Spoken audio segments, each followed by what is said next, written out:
Alright, sweet. We are live. What's up, everybody? Happy Wednesday. I think everything's good. I had to change my all my OBS settings and stuff for when I record during the LAN. So I need to just make a new profile for it. But you know, when you're just doing things on the fly, not planning, you just brute force it. So I just ended up changing one of my normal scenes for recording, but I think we should be good to go. I think audio looks good, got background music going, got the different scenes ready to go for the stream. How's everybody doing? We got one second, someone just deliver something.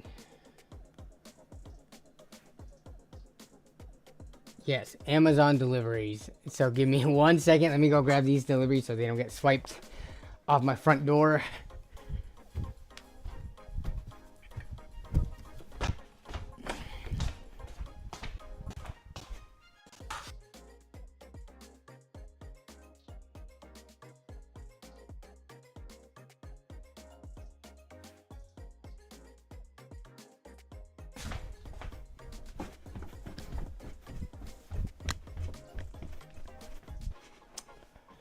All right, who do we have first in the house? Most of the members and usuals are actually in the short stream today. We got Craig Lilly, Staying 2007. What's up? What's up? We got Candelario Garcia. It's Unbroken. Lots of familiar names in the short stream, but on the normal horizontal side of the streams, we got KL130 as always. What up, Logan? We got Chemical Age, Chase Atwood, Giant Robots, Damien Hugh, Hoagie? No, Hogue. We got Lugum Silver, Compression, The Reluctant Hero. We got Coalition Gaming, Chris in the house, Vanamik, It's Unbroken over here as well. First time catching the stream, what's up, Zenny? Hello, big fan of yours. Love LAN Party stories. Your friends are funny. They are funny. I love my friends. That's probably why we're friends. Not just because they're funny, but they just, thankfully, happen to be awesome people. Like, sometimes you make friends over the years and stuff, and they end up not being that great of people. But I can legitimately say that my friends are amazing, and I am fortunate to have them as friends. Especially good friends of many years. Like Rogue, Hogue, okay. Just like a rogue. I'm very familiar with rogues. What's up, Car Audio Seeker? What's up, Too Shiesty? We are just chilling for now. And then we have a number of topics actually today. We'll talk about the LAN stuff, because I know there's a number of people who, especially people who attend the stream, because they are more of the ride and die hardcore fans.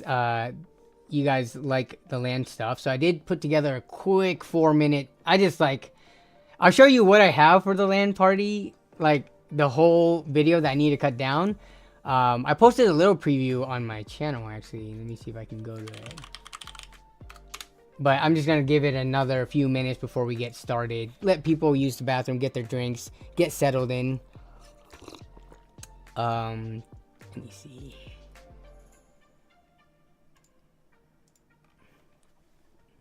What switch do you use for your LANs? It's a... Let me see if I can find it. I think it's a TP-Link. Switch 16 port. It's a unmanaged switch. Is it this one? I think it's this one, actually. Specifically. Hey, what's up, Simon Lee? Hello, hello, hello. Hello from mobile, says Robert Fixit. Hello. Yeah, so I'm pretty sure I bought this one, I don't know how many years ago. But yeah, it's just plug and play. I'm not a network person, so I don't know like what the different types of switches out there are.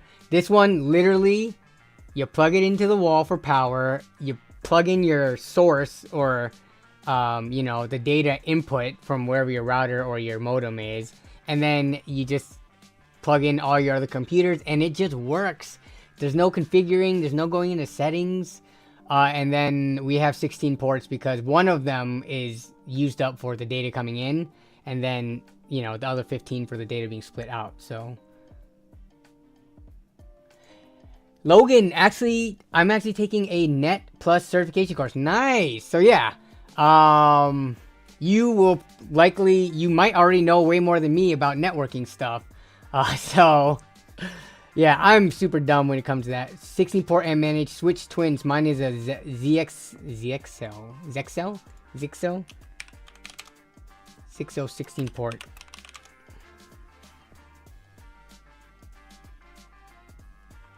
Yeah, basically how I chose this port switch was what's the cheapest thing on Amazon with the highest number of ports is how I chose it.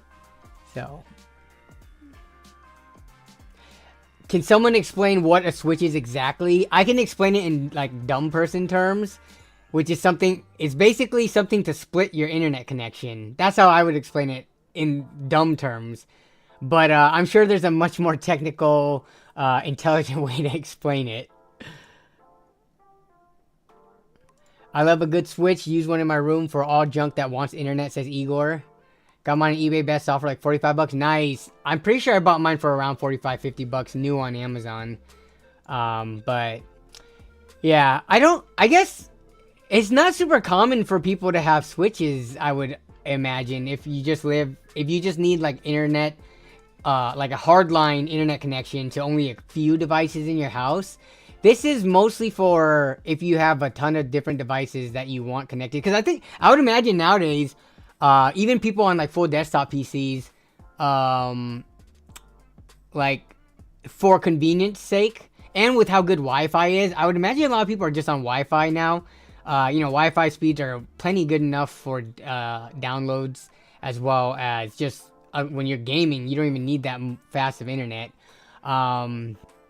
Especially if you're not like competitive gaming, and latency and just the overall speed doesn't matter.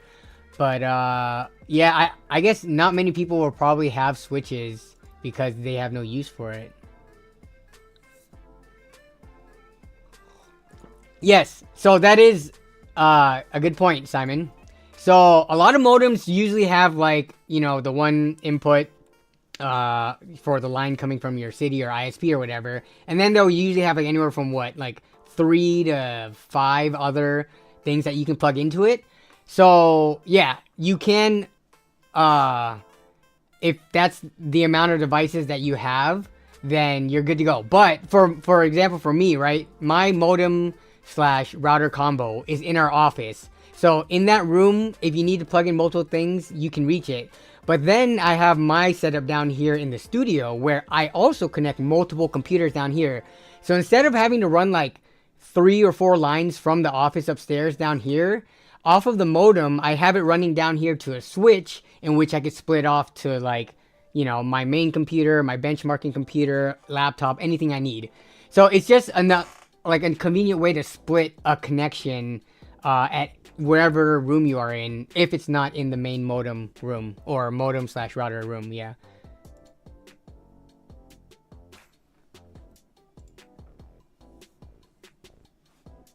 And I'm not aware of any modems or routers that do have 10 plus ports. There probably are ones out there, but most of the ones that I see usually only have like 3 or 4 free ones that you can use. So for us, because we LAN with, you know, upwards of 10 plus people, something like that is convenient. I think most people in our LAN group have Wi-Fi, so they could go the Wi-Fi route, but I think it's just, especially when you're downloading games, and my Wi-Fi drops off pretty quickly. Even though I do have a mesh network set up, the speeds on the Wi-Fi are like 250 or something compared to actual gig up and down.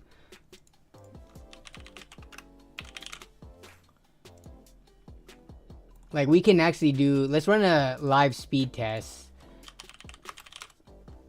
So we'll run the Google one. So right now I'm actually, wow, it's only 250. 250 down, and I'm hardwired in. Let me check the other speed test. I don't believe I have anything downloading in the background, but all right. The speedtest.net one I'm running right now on the side because I don't want my IP out there. Yeah, so the other one is So we're going 900 down right now.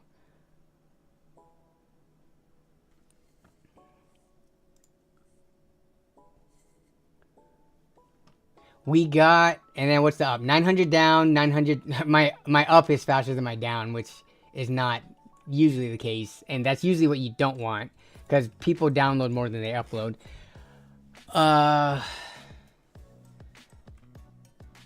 Tech drama this week is Sony's loss on Concord game is now being reported. Yeah, I saw that actually. Because initially it was 200 million. What is going on with? Give me 1 second. Something's up with the. I think that's the shorts chat. Let me see. Something's up with the chat being shown right here. They're not updating. Okay, so that's gonna be the shorts stream. Give me 1 second. Live chat shorts. Okay, let's try this again. All right, this should update now as people talk correctly. Test. Dino Nuggy. Okay, we're good. Okay, so let me get caught up. Waiting for Amazon to deliver my Arctic freezer. AIO, nice choice. Okay, for the tech drama of the week, tech news of the week. Yeah, so Concord, I never even knew about it. It just, and I'm also not a fan of hero shooter games, but initially the losses reported or supposedly was 200 million, but now that figure has been updated to 400 million. So $400 million loss on a quote unquote AAA game, which is, it's got to be one of the biggest flops in recent years. I'm trying to think of game flops within the last even decade or so. No Man's Sky was kind of one of them, right? Did Cyberpunk count as a flop, really? WoW. Does WoW, which WoW counts as a flop? I don't think WoW ever flopped. The expansions, no matter what, WoW expansions always, because to them all that matters is that it's sold, right?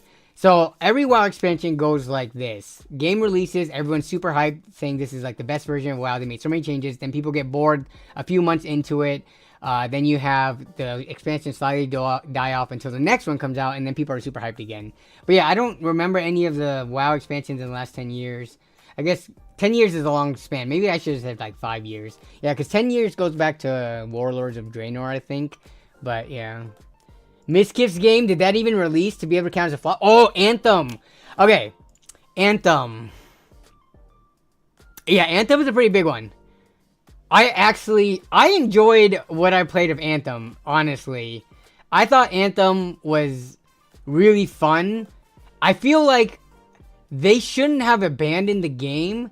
They should have just, you know, stopped patching for like a period of 6 months to a year and then put their heads down and gotten to work and just updated it. Because I think people are wanting that style of like looter shooter game, and having one where you can essentially be Iron Man and fly around, that's awesome.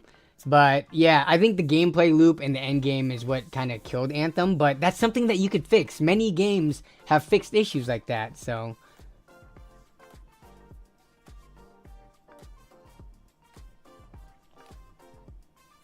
Didn't that game break consoles? Which one?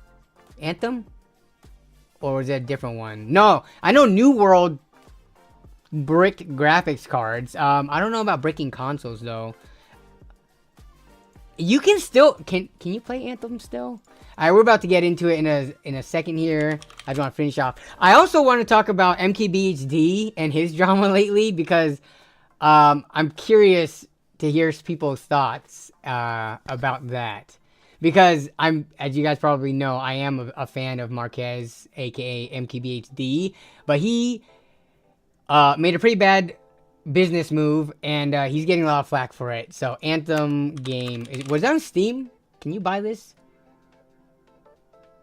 No, was it not on Steam, or is it only on Origin? Can you still buy this? Oh my god. I'm just trying to see if you can even buy it nowadays. I think you could play it. I think the servers are still up. Get Anthem. Yeah, so it's not on Steam. Okay, I remember this. It was on EA. You can get it by going to EA Play, or you can buy it. It's only $19. But yeah. I thought this was a pretty interesting and fun game. If you already have EA Play, or if it goes on sale, or you can buy a game key. Let's see. Game key Anthem. Can you buy it for like, oh no. If you can buy it for like a few bucks, I think it's worth jumping in and messing around. But not worth paying 20 bucks for sure. And if it's on Game Pass, definitely check it out too.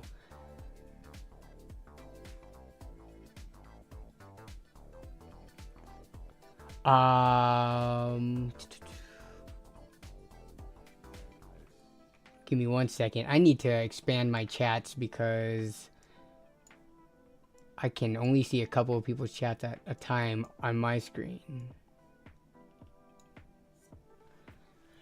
Okay.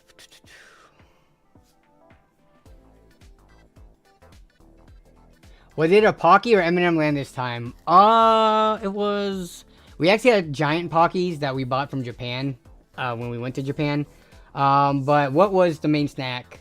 There was no actual candy. We got a box of these snacks instead. It's a Costco Vanilla Wafers Oreo pack. Where's that box? It's like it was like mini packs. If I can find the box. Oh, this thing right here, the variety pack. Hey, Elastro, welcome to Nerd on a Big Budget. What's up? Casey is in the house. But yeah, so this is what we got for the Costco portion for snacks. There's no candy. There's this, and then what's that? Hula chips. And we got Martin in the house as well. We will probably be seeing LAN members join in on this. I need to let them know. Give me a second. That we are going to watch a LAN preview.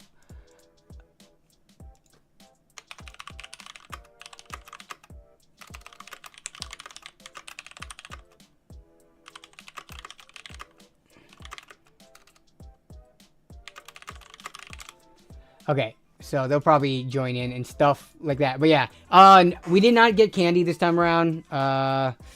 This was probably one of the healthier ones. We try to get healthier each time. We had a Subway sandwich making bar, which you'll see in the preview video that I've kind of put together.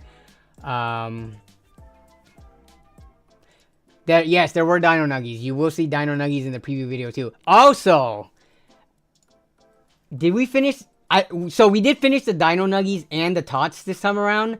I'm trying to think if this is the first LAN we've ever done that. Usually we don't get through all of them.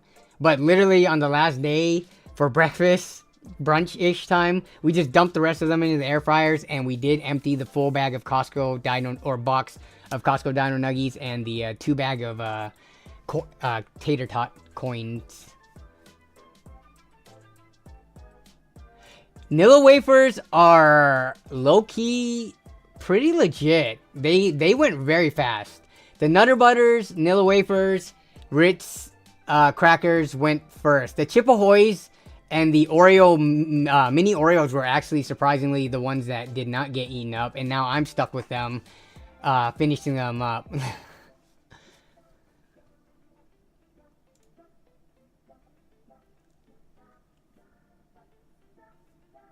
Imagine ordering all this on... No, we never... yeah, I would not use Instacart for this. It's very much a go in person, make decisions on the fly type of thing, which me and Melissa actually did prior to LAN. Just because Costco eats into the time of LAN. Like, if you go to Costco during the Friday, it will take at least like an hour and a half to 2 hours, especially since we both went to Costco and Costco Business Center.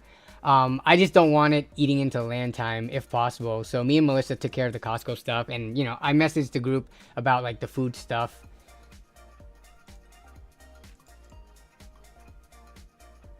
Yes.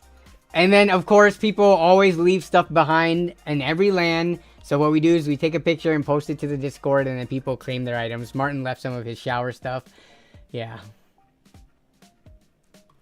Fracture says, I barely subbed just now, but I've been watching the LAN parties for 2 years now. I've been trying to convince my friends to do LAN parties for a while. What you gotta do is show them the videos, show them the good times that are had. I think, so I've received comments over the years from people, like, especially early on in the LAN Party Story series, before it got like a cult following, people would always say like, why do you guys even waste time doing this? It seems like a hassle having to lug your computer, your monitor, and stuff like that. Like, you could just play games on the internet, which is true, but a lot of things in life, since we're so connected digitally, you could do it like over the internet and Discord. Like, you could watch sports stuff over, you know, Discord, and everyone watch at their own house and stuff. But people still gather and get together and do things that they enjoy, because it's very different in terms of the atmosphere and the environment that you're in. Like, and also I will say, it is not our fault that games do not offer a LAN mode where you basically have no latency anymore. Like, all games nowadays are forced to play online. There's no offline mode. There's no LAN play mode. I mean, I'm sure there's like a couple of games that are still releasing that do have LAN modes. I can't think of any that we play, but yeah. Like, if they brought... I think that might be part of the reason they got rid of that too, because everything is so like, what's it called? You know, they're trying to protect against piracy and stuff like that, so they don't want any multiplayer gameplay if you're gonna pirate something. So, yeah. There used to be things called malls where people would go to arcades and play games together. Those still exist. We still have like GameWorks in Seattle, which is pretty successful, and there's Dave & Buster's and stuff, but yeah. But I remember the mall arcades. They were never as cool as something like GameWorks or Dave & Buster's. They were much more limited, but they were a thing. I mean, arcades and malls died. Malls in general are kind of dying. I miss the internet cafe days playing Counter-Strike and WoW. Dude, if it was ever in the cards, I've mentioned this multiple times before. Opening up a LAN center would be such a dream of mine. Just because when I was in high school, I never had enough money to like really go to the LAN centers. Most of the time, so we had a LAN center in my town. It's shut down by this point, but we had a LAN center in my town, and a lot of my friends actually frequented it a lot and hung out there. A lot of the times when I went, because I did not have like money to be spending on, you know, playing at a LAN center versus just playing at home on our family computer, I just went there to hang out. Like, I was one of those poor people who went there, like, and sometimes I spent all day there because my friends were there all day, and I didn't, you know, pay a single cent. I did not play on the computers at all. I just hung out and watched people play games, maybe hopped on to their session or their account and played a bit. But yeah, it would be awesome to be able to make a LAN center that was super affordable and accessible for people, and somehow get sponsors to like pay for it so that, you know, because no one wants to pay. I don't know what the rate of a LAN center would even be nowadays if they exist. Let me see. LAN center. Oh, XP League Redmond. So let's see their website. Cause like, who really wants to pay anywhere from $7 to $10 an hour? Try us for free. What's the pricing? Pricing. About our league. Try for free. Join the league. But just because of how expensive just cost of living these days are more expensive, right? So that means rent, electricity, everything, staff is expensive to maintain something like a LAN center. Plus, you got to fill it up with systems. It's just, I don't know if it's a good business model to be profitable, let alone break even, trying to run a LAN center. They had Jolt energy drinks. Hey, we got Jesse in the house. Yes, Jolt energy drinks. We missed the other side. Yeah, I too wish to open a net cafe. I'm sure they still exist nowadays, but I don't know. As like, you gotta look at what the core audience of a LAN center would be, and I think it's definitely gonna be kids in high school, college, maybe young adults. And that's like the demographic of people who have the least amount of money. And then when you're old enough to have a career and have your own job and stuff, you probably have a nice setup at home. So aside from going to a LAN center to hang out with other people, like paying to play on their computers doesn't make that much sense. And it's just like that money could be going towards groceries or like your next PC upgrade. So yeah, I don't know. This is something I think about a lot, but it's just a pipe dream. Probably never gonna happen. Hey, what's up, Adam C? Thank you for tuning in whenever you can. I appreciate the kind words. You miss Surge. The best part of gaming is with friends, and to do it in person with food and drinks is the best. LAN parties for life, baby. Exactly. The people who criticize it's a waste of time and like a hassle to bring computers over, like there's so much that we do during LAN parties that's not just sitting at our computers playing games online.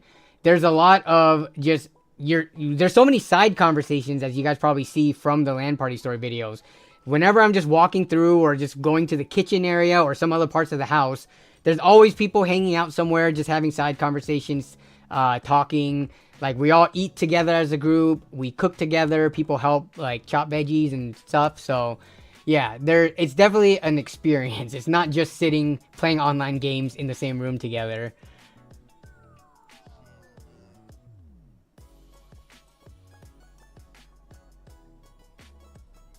Yeah, Whalelands would actually be fun to go to, and since I'm not too far away, it's only a few hours, I would be down to go to once they start hosting LAN stuff at their badminton place.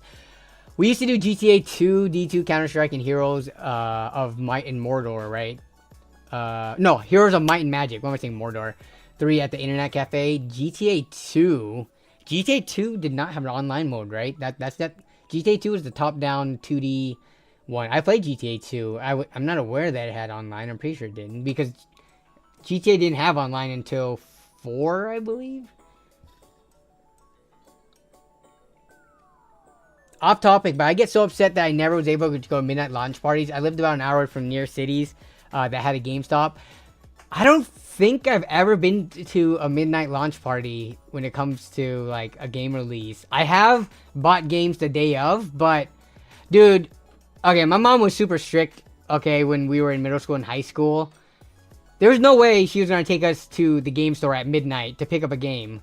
Like, we reserved games, you know, we put the $5 down and stuff like that, but, yeah, I don't think I ever went to a midnight launch of any game, which, I mean, kind of sucks because it sounds awesome, but when you're that young, especially with strict Asian parents, yeah, that wasn't happening. You can wait till after school the next day to pick up the game and start playing. But are people allowed to swear at your LAN games?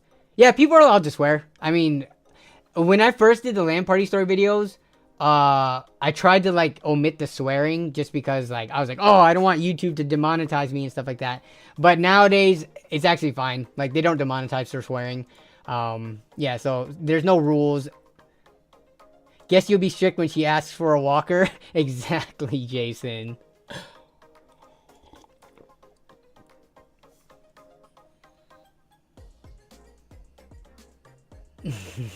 Transpired says, I can totally see Jesse in an internet cafe watching Twice fan cams. What is Twice fan cams? I'm not aware of what this is. Fill up the LAN center with Optiplexes and GT30s. No. I wish I did LAN parties, but don't have one to do it, and I'm only one in my group that's a gamer. Okay, we are already talking about LAN parties, so let's get to that portion. Okay, so let me post some high quality pictures because the YouTube one freaking compressed the crap out of them. So here's some pictures from the LAN, and you know how different. So Nick did his Photoshop magic. These photos look so bad without like the editing because we were getting natural light and only the people in the front were getting lit and the people in the back weren't.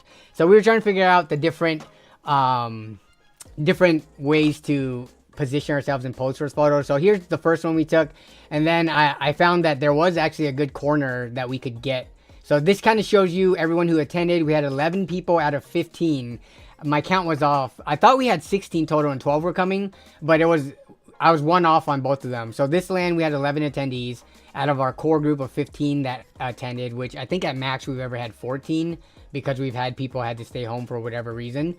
But yeah, so this is the group, and then here's a shot of us gaming. This was a planned shot. We were like, all right, everyone, look like you're doing something on your PC. So that's how we got this shot. And okay, let's play the 4-minute video that I put together. So here's a preview. This is me literally going to the LAN party. Like, I dropped everything on the timeline and then just grabbed as quick of clips I could to put together. So these clips might not even make it to the end video. Put the first purpose in. Usually me. Ding dong. Hello. Hello. Bye. Bye. Hello, hello. Oh, it's so bright. It's so bright. We wanted to come see the setup before we started bringing stuff in. Oh yeah, you can just bring it in. We have room. I think it is James' turn to toast. Oh shit! To land? Yep, they wanted that. Like, we have our own base. Yeah, whatever. Sure. Yeah. I want to get my own guild. You got it. You got it. Yeah. My phone. Yes. Oh, thanks, Danny's got it. It's like, okay, well, I guess you're a guild now. Like, Some other player. In here. You use things to make it happen. But yeah, of course. Why not? If you want to do it. I like that. Now, on the next surface, come back. Now we go. That was terrible. Oh, we're good. Go. We're kind of good, maybe. Just run, just drag us around. Ooh. Whoever's up there. Oh, I'm up next. Let's go. Climb. Oh! Casey ended the game. We made it. And apparently, whatever happened low was intense. Your ghost, yeah. Oh, dang. Oh, maybe. Oh, you're fucking. Oh, maybe. Are you killing Oh, me? maybe. Get that smoke. Damn. Here's our Subway Make sure you sandwich look at time. everything and not miss out on stuff. This is a really good idea, Gary. This was Melissa's idea, by the way. Melissa is a Not mine. I genius. cannot take credit. I'm so Thanks, glad you put a ring Melissa. on it. It was amazing. Melissa, she was coaching you last night. That was so fucking funny. She's so into it. Like, Danny, what the heck? You're moving. Oh, we got fruit yogurt? Heck yeah. Does that go in the fridge? This is Oh, it's in the supermarket fridge. together. Finally! Hey, we got it. Fridge. People buy a lot of salt. Oh, there's like no room in the fridge. Well, yeah, because I just put the You fruit just yogurt in. yogurt. I mean, Take away like half of the yogurt. you can't. There's an empty thing on the Shit, bottom. well, fuck. Did you get rid of the box that had the yogurt in it? Yeah. Put it back in. Oh You already no. tossed it out, didn't you? Well, you can here. Put it on the bottom. Danny, price. Yep. so many people stealing. Yeah, I'm pricing it. There's so many people stealing. Wait. You wanted people to steal. Now they're stealing. This fucking guy is gonna get away from me. The heck, where are all the broomsticks at? Don't ask me why it happened. Okay? So we wanted the D&D, but we had to push it till If there was Sunday. ever a And time to do it. Sunday's usually where people sleep in, Because so we came up with everybody agreed a pack yesterday. that if people didn't wake up, we would splash their face with cold water. So that's ice water in that gigantic syringe. And James was the only one who got ice water Morning on his water face. FaceTime. while There's a whole sleeping. bunch of them, so you feel free to pick whatever And you then guys we did the want. D&D, and there's the laser Dino minis are Nuggies. just, I brought those as well because And it gives the more tots. variation of what you guys can pick from. There are humanoid minis in there. Purposely went in utility. I'm like talking on the side like, hey, we got to throw down over here. You're on my team right now. I feed you a dino nugget as a sign of cooperation. Straight axes. Yeah, it's still long enough. It's the old version. And then here's the packing up. Gotcha.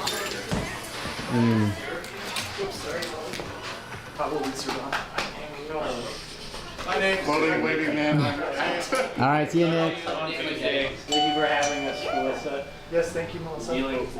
All of our bullcrap. Thank you, Danny, for hosting a LAN. Of course, always a pleasure. Alright, so that was the preview, and I wanted to show you guys the what it looks like, the project file. So if any of you are familiar with Premiere, so I haven't started editing this yet. I just literally dropped everything to the timeline. So as you can see, and I color coded it, right? So like this is the pre-LAN stuff in purple. This is the first day, Friday of LAN in blue. The greenish cerulean is Saturday, and then the pink is the last day, Sunday. Now, it's probably hard to see if you're not like full screen or whatever, but if you go to the timeline, the hour mark, so I guess you might be able to see it here a little bit. So on my Canon camera alone, I took 20, so the timeline goes to about 24 hours is like the max you can do in Premiere Pro apparently, plus so this much. So I have about 26 hours of straight up actual recorded footage. Like I can scroll through this timeline and oh, you can't really see much there, but this is all just straight up recorded footage. So I have to cut all of that down to, you know, I try to not make it over 2 hours because it seems excessive if it's any longer than that. And this is only the Canon footage. So then I have this tab with the gameplay, and this is 16 hours if we look at way over here.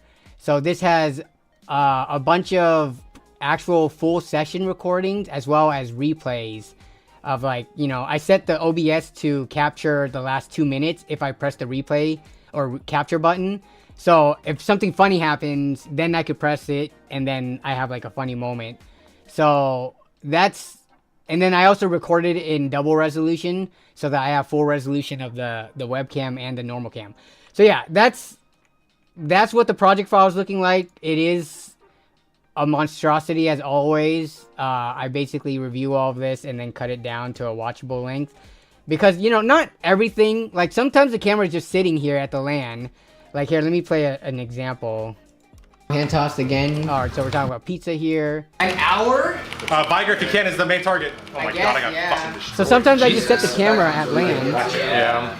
And forget about it, but it just records stuff. So I not all of that makes it into the LAN because some of it's just boring. But if something funny does happen, you know, I cut that segment and put it in.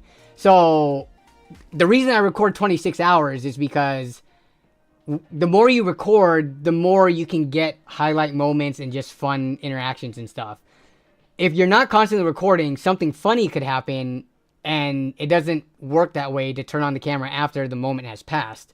So that's why I constantly have the camera on, resulting in over the course of, you know, over the course of like, I don't know, 50 or probably 60 hours, 2.5 days.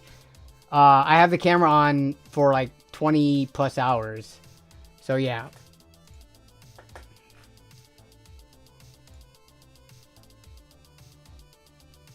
But that's the project file, and that's, you know, this is gonna come out around December. I'm aiming for the Christmas time frame, you know, just so that when the video drops, it's gonna be during most people's holiday Christmas breaks from work and school and stuff like that. So if they want to, they can binge watch some of the other LAN Party story series leading up to it, which a lot of people told me that they do. Like when they know a LAN Party video is coming out, they say they go back and watch all the old ones leading up to the new one. So yeah, I think the Christmas time frame is great because more people will have time to watch it in its entirety instead of having to like watch it segments at a time due to being busy. But yeah. Glasses dude's girlfriend Jan's fiance Meg is actually out of town. That's why she couldn't make it. But yeah, she had, you know, personal family stuff, so she could not go. Nerd on an editing program, exactly. Yes, my wife did have my merch on, indeed. Whose house was LAN at this time? This is my house. How many batteries did you need to swap? So I have 4 batteries for my main camera, and I always keep them on rotation. Every time it gets to about 50% full, I swap it, and then I put it on the charger with the other ones. So, I mean, battery swaps, I must have swapped batteries at least, let me think. Sometimes I swap early too, just because I don't want to get to a point where, you know, it actually gets low and I don't realize it. Probably like 30 battery swaps. Yeah, about 30 probably. After every hour or 2 of recording, I would probably swap. So that wouldn't be 30. That would be for... That'll be about 15 times. 15 to 20 times, probably. Gonna need to build a travel NAS to have cameras. No. I could not even imagine trying to edit this with multi-camera, multi-mic setup. Like, imagine having all this footage times, like, multiple cameras. That would be ridiculous. I don't know how reality shows do it. Like, you know, the reality Love Island or whatever the heck those shows are. Big Brother, the ones where they have, like... They're recording like, they have 8 or 10 camera angles. And they're recording pretty much, it seems, 24/7. And then they have to edit that down to a watchable format, you know, in like a 30 to 60 minute time slot for TV. My mind is blown. Like Survivor, just any of those reality TV shows where they definitely have multiple camera angles going.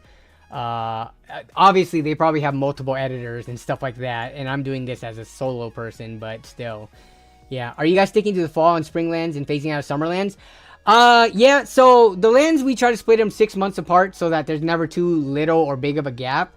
And we transitioned out of winter land because sometimes the weather messes that up. Like if it snows or we have crappy weather conditions. And in Washington, it's weird. Like Washington weather is mild except for like 1 week out of every year. And it sucks to plan a LAN and have a snow week or snow day during the LAN where basically it's dangerous for people to travel. So we transitioned it to spring and then the summer LAN to fall, even though this past weekend was the transition point between summer and fall. So it's like late summer, early fall. But yeah, we try to do spring and fall now because there's no really dangerous weather or like any type of weather in those seasons that can make us cancel a LAN, if that makes sense.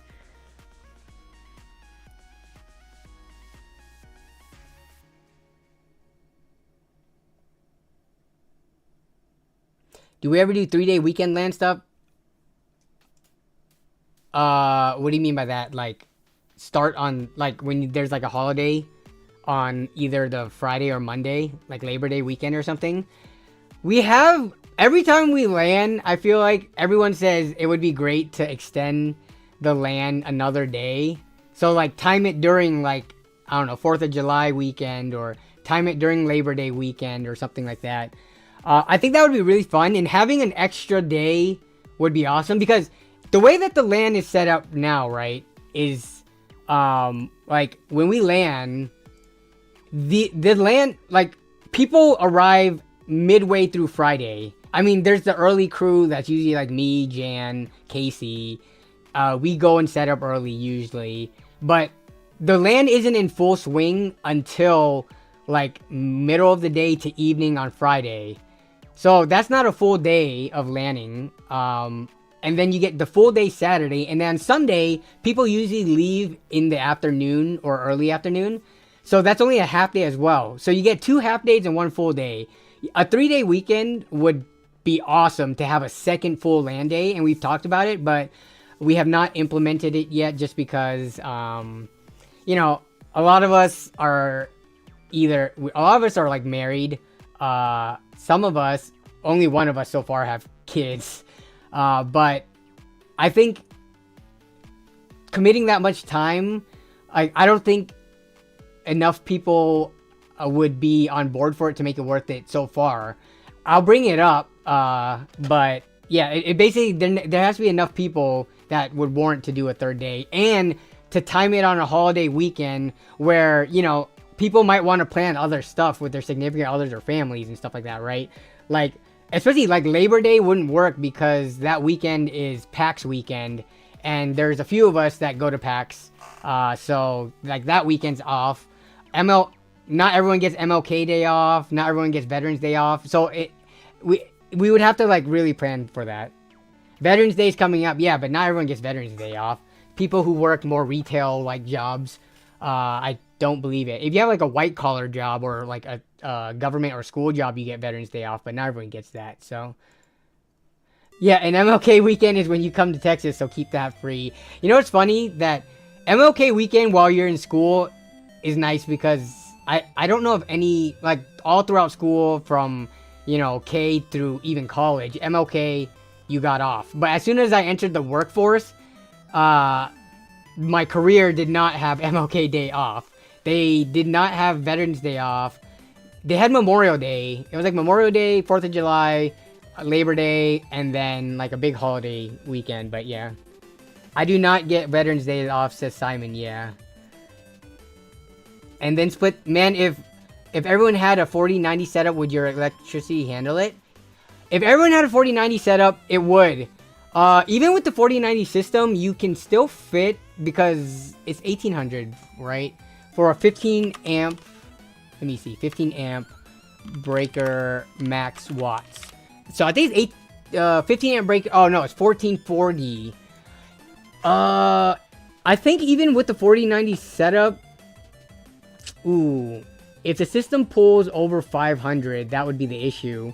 So if you can fit 3 person per circuit, then it would be, you can handle it in a single household. You would just have to have a lot of extension cords. But if everyone had a 4090 setup and you're pulling over 500, like a decent amount over, you could only fit 2 person per circuit. So that would mean, like, with a group of like 12 or 14, you would need 6 or 7 separate circuits, and that would make it pretty difficult. But for us, we fit everything. Like, everybody here was on, we fit on 3 circuits. So the first circuit consisted of Martin, Jan, me, and Casey. So we were all on my UPS, my backup battery. And then it was Tara, James, Jillian, and Danny. They were on a circuit that was on this wall right here, that was separate from the one that we were on. And then the rest of the group, David, Jesse, and Nick, were on the circuit outlet right behind this wall. So we didn't have to run extension cords. Everything fit within this room. But yeah, when we have more people than this, usually that's something you have to worry about. Which PC content creator are you closest to? Probably Jason Whitmer, who's in chat right now. Jason Whitmer, and then after him, I would say like Oz Talks Hardware, Tech by Matt, Scattervolt, those guys, like the Tech Fam group, Zach's Tech Turf and all of them. But in terms of like close, probably Jason, because we actually are, I'm in his Discord server that he has with his close group of friends, and he actually just recently joined my group of my Discord server, not my Discord server, my friends group. We have a Discord server for our LAN friends, and he recently joined that one. So, yeah. Oh, here's the LAN crew battles that, yeah, I was just talking about the Discord server, but,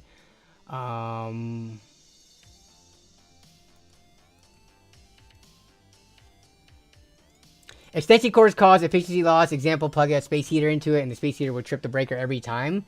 I've never actually had that issue happen, especially since we have used, so with the extension cords, we definitely are mindful of the gauge of the cord. We only use 10 or 12 AWG, which is, what is 12 AWG? This is something you gotta like be mindful for. Max load 12, 20, yeah, so 12 AWG wire, but then the distance matters too. So the extension cords that we use is definitely rated for supporting up to 3 to 4 computers every single time. And we've never had it trip due to that. And I'm sure running 3 or 4 computers is definitely more powerful than, what's it called, than a space heater. Though I don't know if the internals of a space heater specifically would cause it to trip due to, you know, the way it's designed. But, yeah. So Jason's coming to next LAN is what I'm hearing. I think it would be pretty awesome. So if anyone from the Texas crew were to come to our LAN, it would either be Jason or another person who actually lives in Washington, who used to be from Texas and is like very close friends with Jason and that group down there in Texas. He lives like maybe 45 minutes away from me. It would either be one of them two coming to the LANs if we had space. In the more recent LANs, we have not had space for extra people. If anything, it would definitely be a LAN at my house because, you know, I'm closer to them than the rest of my group is, so it's not fair to me to say, here's a random stranger that you don't know coming to your house. So it would definitely be a LAN at my house when we have room for the head count.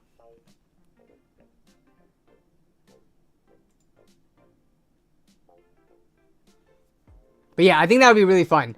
Especially because I'm sure they haven't experienced like a big group LAN party dedicated to just landing in years. Like a lot of us we've all landed at some point in our life, but just with the nature of things, a lot of people aren't able to anymore due to everyone being so separated and split up and stuff like that. So yeah.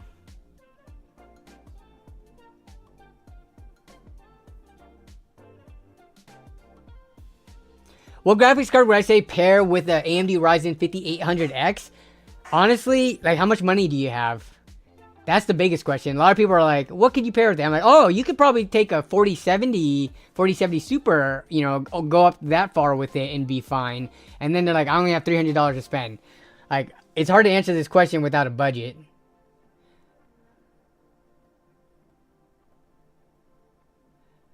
Set up a way for me to pull. Oh my god. Like, I don't think there's no footage of it, but oh, actually, let me show you the parking situation, because you've probably seen it before in the past, but let me see.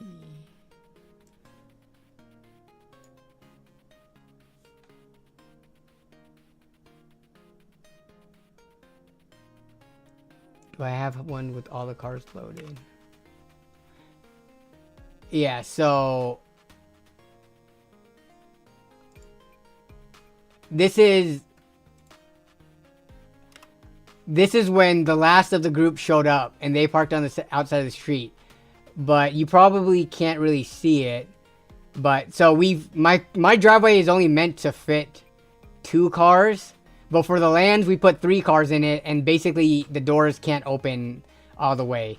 But we got these, and then we have the cars running all the way down till off of the screen once Danny reparks over there. And this was with a small group. Remember, we were missing 4 people this time around, which would equate to about 2 more cars. Because some of them carpool, but some of them come individually. So we actually had our HOA meeting last week, and they were talking about being mindful about street parking and stuff like that. Because even though street parking is open, like having the cars like this, or having a lot of cars on the street all the time, makes our nice and wide roads very narrow to get through. If everybody, you know, parked their cars on the streets instead of in their garage and driveways. So I don't think there's a way we could get a food truck posted up there, unfortunately.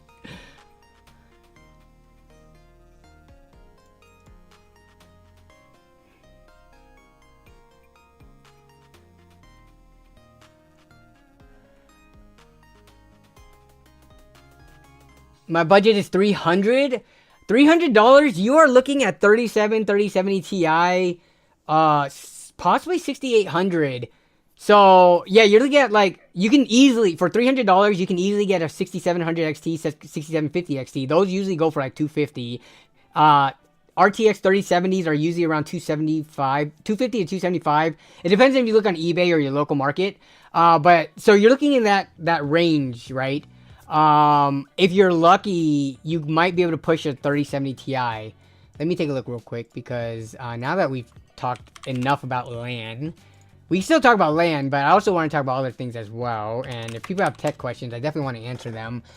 My used price, I'm decent with them, but so let's see what we're looking at. Pre-owned 3070 Ti. Okay, yeah, for $300 you can definitely get a 3070 Ti. After shipping, and it's like right at that. Don't look, remember not to get parts only. Make sure to get one that doesn't say parts only, so it's not broken. But yeah, $284 plus this, that's $297 plus tax. So you should definitely be able to, I shouldn't say definitely, because some people's local markets suck. But for $300, you are looking at 3070. It should be less than $300 if you're getting 3070. Right up to $300 should be 3070 Ti territory. Let's look at what our 6800 is looking like. The AMD cards are a little bit more different because they're not as popular, so their stock is parts only. Pre-owned, $300 for a 6800 plus shipping though, brings it up to $315. So yeah, 6800s are a little bit more pricey. You would want to go down to 6700 XT or 750 rather, and that would be right in your price point. Wow, did all these start? Why did these go up? Wait up, are the price? See, this is what happens if we don't look at graphics cards pricing every single week, because they can change. Really, 6750 used is about 300.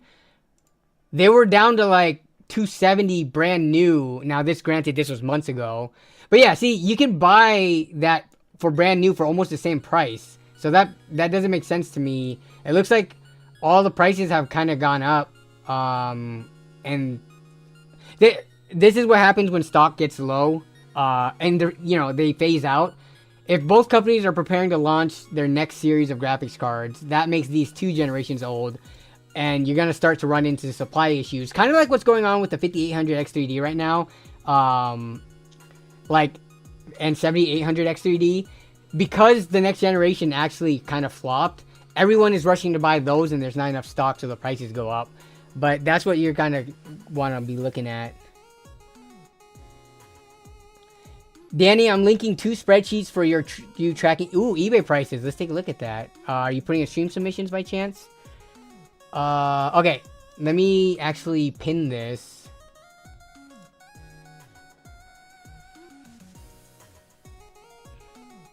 Are there actually 3080s for 300? Last week when we looked, there was the ones that were 300 were scams. That's the only thing. I'm not gonna recommend someone buy something from a brand new account with zero people. Okay, let's see, what's this? Oh, this is legit. Okay, new listing, pre-owned. Okay. Oh, maybe last week the prices were closer to 200 something. New listing. Okay, this is legit. Yeah, so these are legit 3080.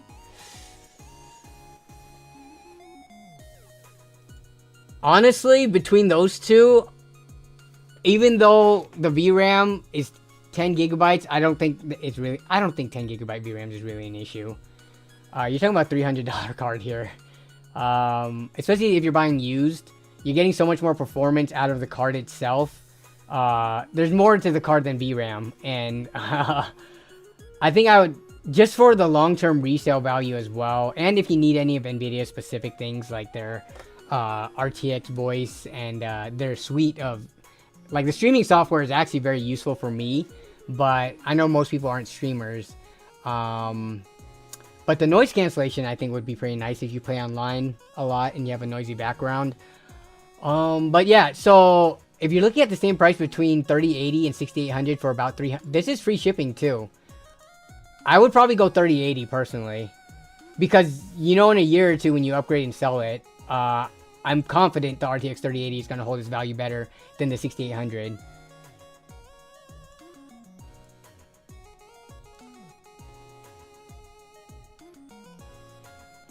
What's my version of cozy gaming with fall and winter seasons coming up?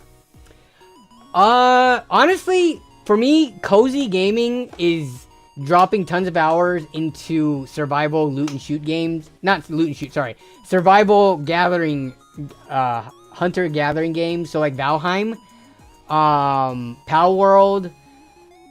I want to play Enshrouded, but we are thinking of having what we're calling mini lands, where I'm not going to record them, but it's where in between our major lands, which happens every 6 months, so like right in between it, maybe 3 months after a major land, we have what we call mini lands, where not everybody shows up. It's just the people who kind of want to and are like thirsting to game for a whole weekend, because everyone, a lot of people are busy and stuff like that. But we host these mini lands, likely down in Tacoma, because that's where everybody is.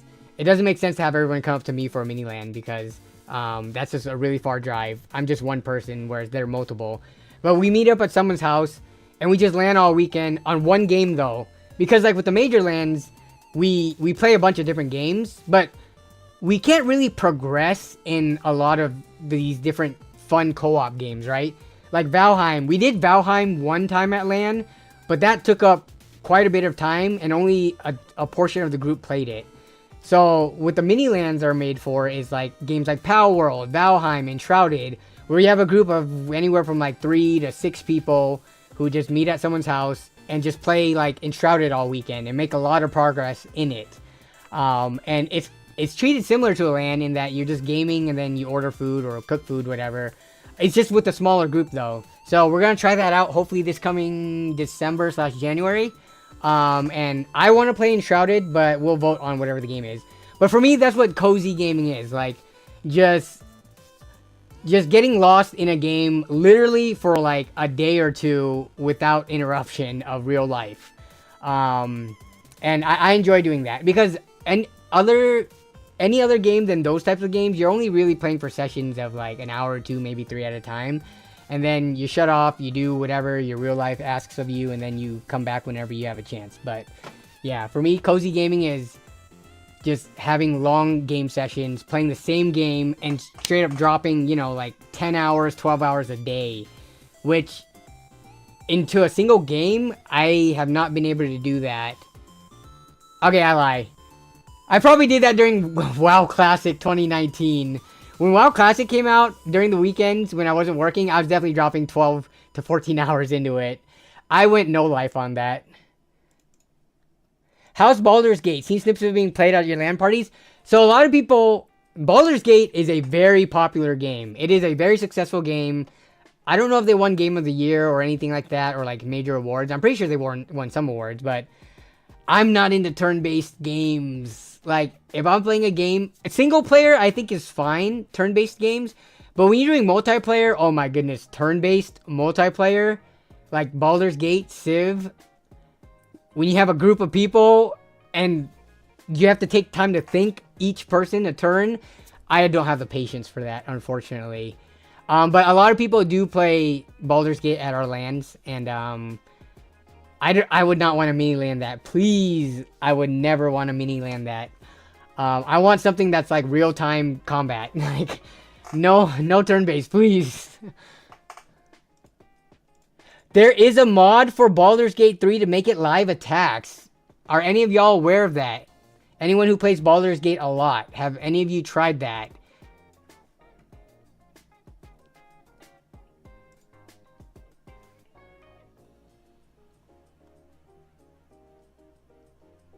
I'm the same way, lol. I want to get into Baldur's Gate 3 so bad, but I hate turn-based games. Honest, and again, I think I'd be more okay with turn-based game single player because it's only you who are holding up the battle. Like, it's your decision, and you're making the decision, so you're constantly, like, actively doing something, even though you're not participating in the combat because you're choosing what you want to do. But when you have to wait for 5 other people to do that before it's your turn again, oh, I can't. I've only seen a video on the live action Baldur's Gate. Plan on giving it a go. Okay. I need to actually bring this up to the LAN group because I'm not sure if they're aware of it. But that actually might make it better. How could you make it... When you say live combat, it's still gotta be like... planned combat. There's just no pausing. It just happens. But... because like you can't change the whole game design and mechanics to make it live. As in like when I guess the combat in Baldur's Gate is like an auto attack versus using a spell versus different attacks per button, like for a game like I don't know, Wukong or something.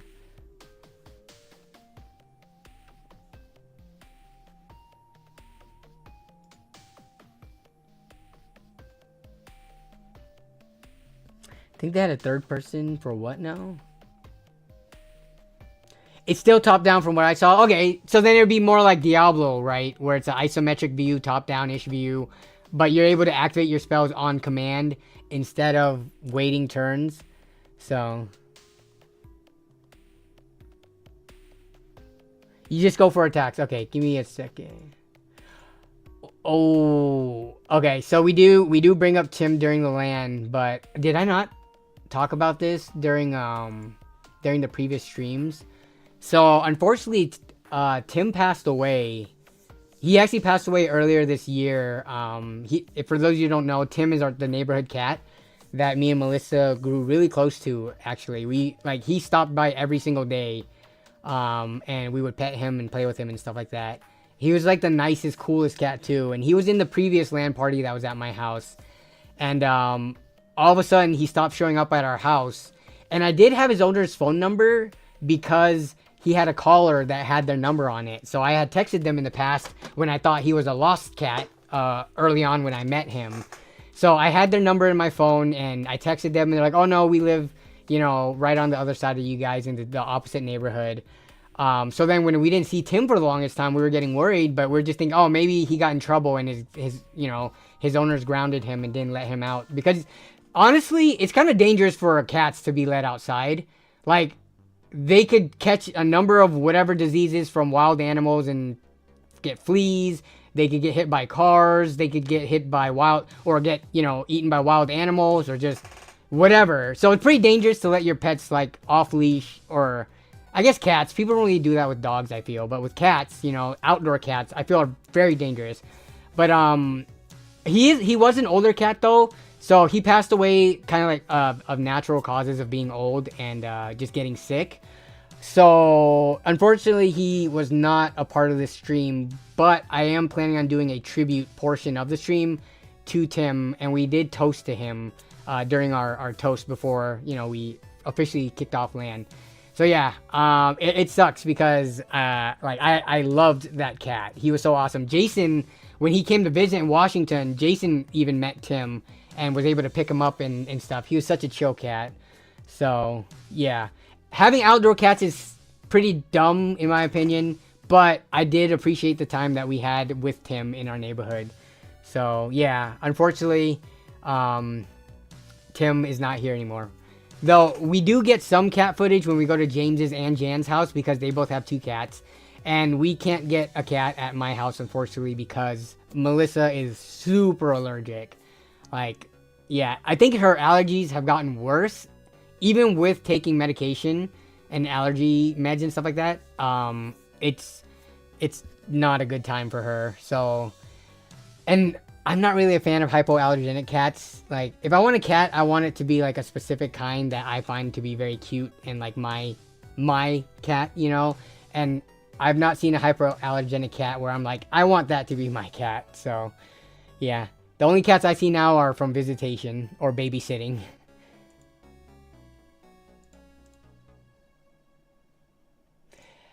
Danny, what do you think of a 6900 XT would work with 700 watts, 80 plus gold? Yeah, 700 watts should be enough for a 6900 XT. As long as you don't have like some crazy super powerful CPU paired with it. But 80 plus gold doesn't mean anything. You need to have an actual like good power supply. Something probably from the tier list that's, I would say C and above. If you're a C or above on the PSU tier list, your rated wattage is actually what you say it is, and it's safe enough not to like burn down your house. So yeah, just make sure it's something from there. Don't just get some cheap $40 700 watt power supply that's, you know, questionable.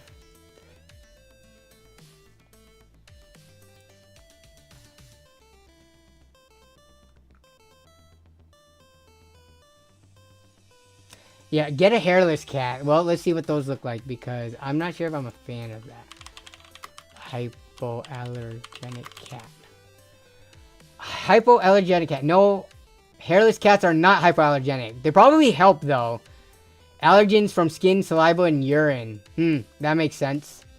Yeah, I would imagine that you don't only get allergies from the dander of a cat. But let's see what these look like. Yeah. Okay, I can't do this. I cannot do these cats. Like, I'm sure, I think the wrinkles, yeah, the wrinkles are a bit too much. Look at that. Look at the forehead wrinkles.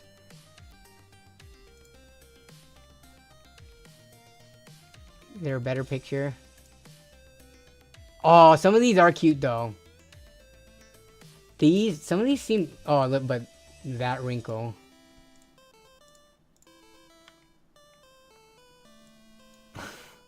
This is where I imagine when people say get a hairless or hypoallergenic cat for the most part. But it seems like there's other ones too that, oh man, some of these are cute. What? A Balinese? Wait, is this a list of hypoallergenics? So wait, seriously? Cat fur is not the problem. The culprit is actually tiny proteins found in their saliva, urine, and dander. Huh. Interesting. Yeah, somebody... Oh. But the shedding on this. Oh my goodness.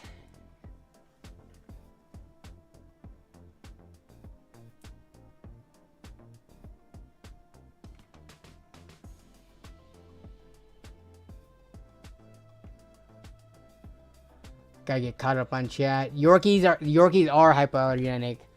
I'm not a dog person though. I used to be one, and now I've swapped. Oh, what up, Shauner? Yes, Brett is doing his live stream. He's doing it on both YouTube and... Oh, I'm not signed in. I'm gonna sign in on my personal account. But yes, for those of you who don't know, Brett. 2. Oh, Zach's over there too. Let me pop in real quick. Yeah, you're right, that's me. The Max Verstappen. So there's, is it, Shauner, is this, I didn't see, because I didn't see on his Twitter or anywhere posted. Is this the equivalent of the Cannonball this year? Or is he still doing the Cannonball? We hear the Max More, yes, there are more giveaways on Twitch. So if you guys are in for the giveaways, make sure to go over on the Twitch side of things and watch and get your points and stuff like that. But yes, Jason has many cats. We can go pet all of his cats. He has, how many cats do you have now, Jason? He's not doing Cannonball, so they're doing goofy stuff just at the UFD studio. Okay, that's what I was thinking. Because this is, he's doing like a 6-day stream or 7-day stream, right? So doing Cannonball on top of that would be crazy. Yeah, so you guys, let me actually post to like opening a new tab or something and go say hi and say Danny said to say hi. Yeah, it's like a multi-day stream.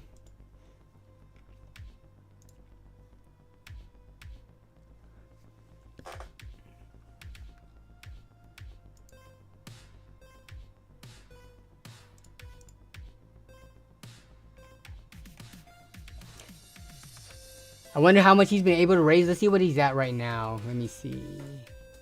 Oh, I went to his vertical stream. No, I clicked on the wrong one. He's at... So he's getting close to... he's going for, it looks like 50K. So he's at 21,000 right now. Yeah, the counter's on the stream, but I pulled up the wrong one. Let me go to live. Not the short stream.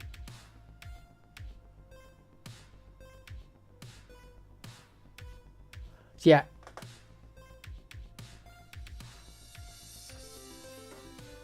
Make sure to stop by, say hi, especially when my stream ends. Now, I feel bad now that I'm streaming at the same time as his charity stream. But what can I do? It's like, there's only so many streaming spots, and if he's doing it for a whole week, 24/7 without a break, I wonder if, is Zach gonna stream separately this week from him at all? And overlap? Yeah, there's nothing you can do about the overlap, unfortunately. Yeah. Zach, okay, Zach isn't streaming tomorrow. Got it. Yeah, Zach and Brett are super close. Not only in location to each other, but they're also close friends and colleagues. So that would make sense.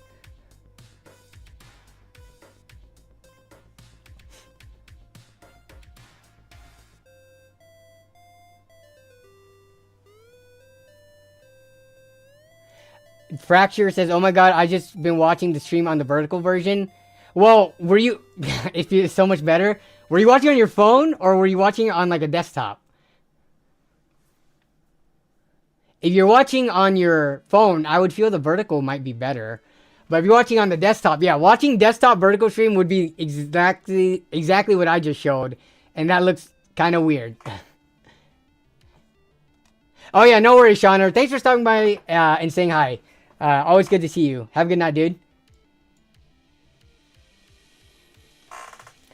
I might get the RTX 3070. Yeah, if you take into account tax, like when people say they have $300 to spend, does that mean 300 or 330 if you live in a state like me that has 10% sales tax and you buy on eBay, right? So if you have 300 to spend, that really means you have 270 plus 10% tax brings that up to like 300 or 297 if you want to be really technical with it. But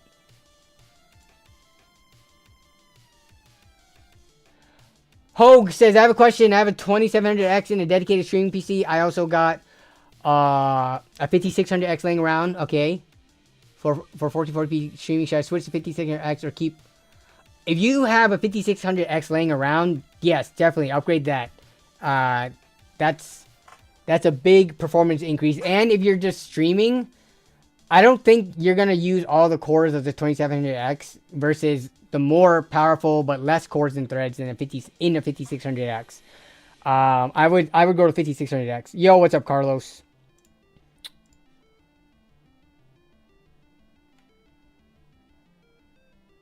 Bro, I got an i5 9400F and a GTX 1050 Ti. Is it good? I would say this is a very entry-level PC that, like, pretty much good for only esports and older games. Like, you can play a lot of games from, like, probably, like, 4 or 5 years ago on this decently well. But if you're going to struggle to play AAA titles that are coming out, like, now-ish. You know, you're talking about a 1050 Ti, which by this point is around 7-8 years old, right? And a 9400F. Well, for gaming, the 9400F, it's not bad, but you're going to be held back by your 1050 Ti. So, I mean, it's just an older system. You can play LoL, Valorant, Rocket League, a bunch of esports just fine, but, yeah. 4 gigabytes, I mean, it's limiting, but then it's not limiting, right? Like, we could go right now. What's the most difficult modern game you think is to run right now? Let's see, 4 gigabyte RX 580 versus, and we're gonna look at the RX 580 versus that Black Myth. Okay, so let's take a look at this. Okay, so Worms Gaming did it with the 8 gigabyte version. That's not what we want. We want the 4 gigabyte specifically. 10 GPUs. Oh, here we go. Wait, is the 2048 SP? Let me see their monitoring program. VRAM. Where is the VRAM? Oh, this is an 8 gig version. 4 gigabyte versus... Is there another game? Because I don't think many people have... this one might have it. Let me see. Video memory. Oh, here we go.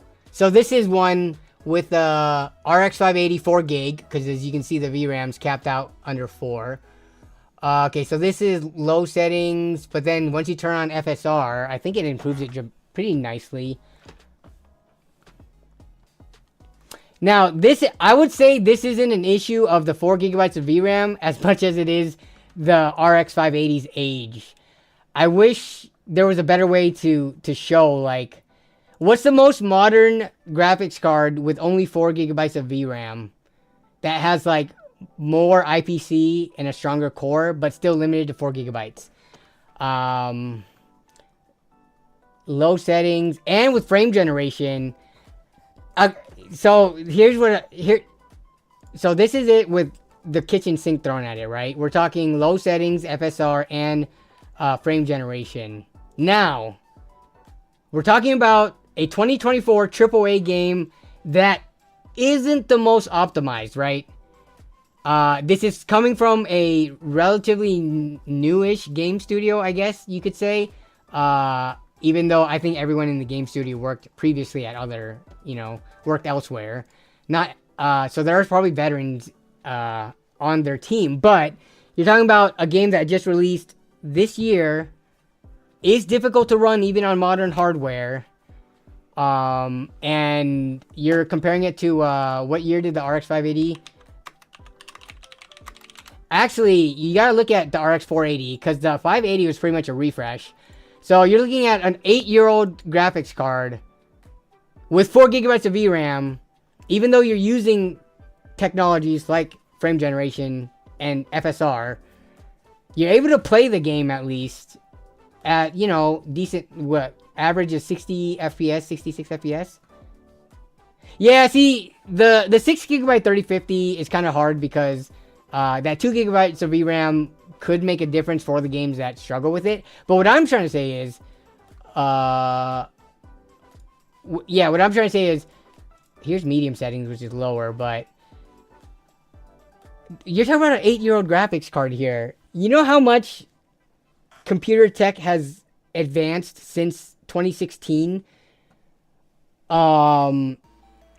It's almost amazing that you can even play a AAA title with this good of, you know, at max settings, good of graphics. It's amazing that you can even play with it and get through the story and stuff like that.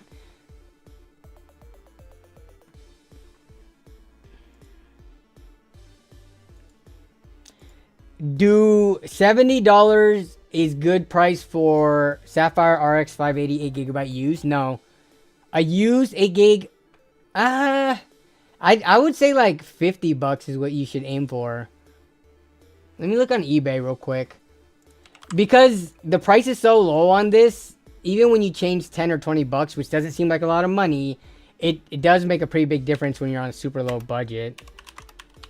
But I could have sworn we could have bought those for much cheaper. So for a working one, right? Parts only, Jesus, there's so many broken parts only ones. Pre-owned 70, parts only. Ugh. So all the 8GB ones. This is a 2040. Can you buy a 480 for that price? I would aim for like $60 at max. This isn't even just me being lucky in my local area. I have seen them going on hardware swap and stuff like that for cheaper. Like here's the 480 8GB, which is not that much slower, for $50 or best offer plus 15 shipping. What's the cheapest one we can get? I would just go for an 8GB 480. Look at this, 43 versus 70. That's a big price difference. So what's the lowest price working one? This person, the product rating is bad. This is a 4GB one, 4GB, 4GB. This is 8GB. So the cheapest one is about $60 right here with after shipping with no fans.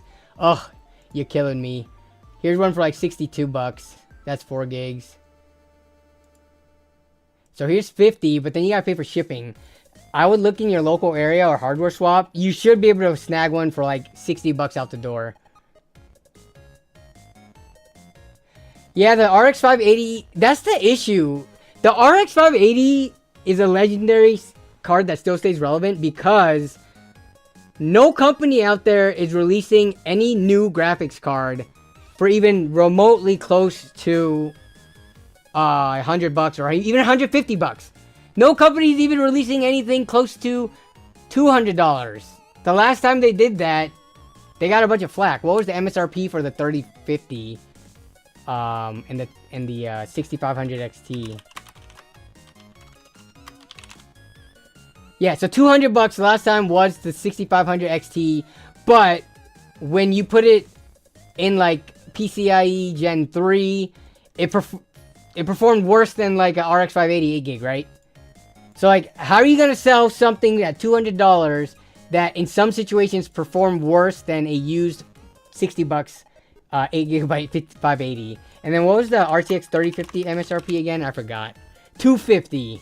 So yeah, those cards were $200 and $250. And I don't know, man. Honestly, if they refreshed and released an equivalent, both NVIDIA, AMD, and even Intel. I guess Intel has been releasing stuff. They're, like the A580, is it? Some of those cards are more affordable. Like, A580 is $180. I wouldn't go down to a A380, which is, what, $100 right now? I've actually never played with a A380. But an A580... At this point, you're close enough to $200. You can almost get an A750, so why bother with this, right? But if all the companies release something that was like $150, even if it's a refresh of something that already exists, so for $150, you're looking at the ballpark range of, in the used market, they have to compete with the performance of what people can buy kind of in the used market, right? So if they release something that was the equivalent of like a 3050, call it the, I don't know, the 40, you can't call it a 5050 because having a 5050 the same performance as a 3050 just doesn't work. But even if they release a 5040 and AMD released a 7400 for their next gen of cards, or not 7400 but 8400, and it performed at the level of a 3050 for, at this point, $150, I think it would be a popular card.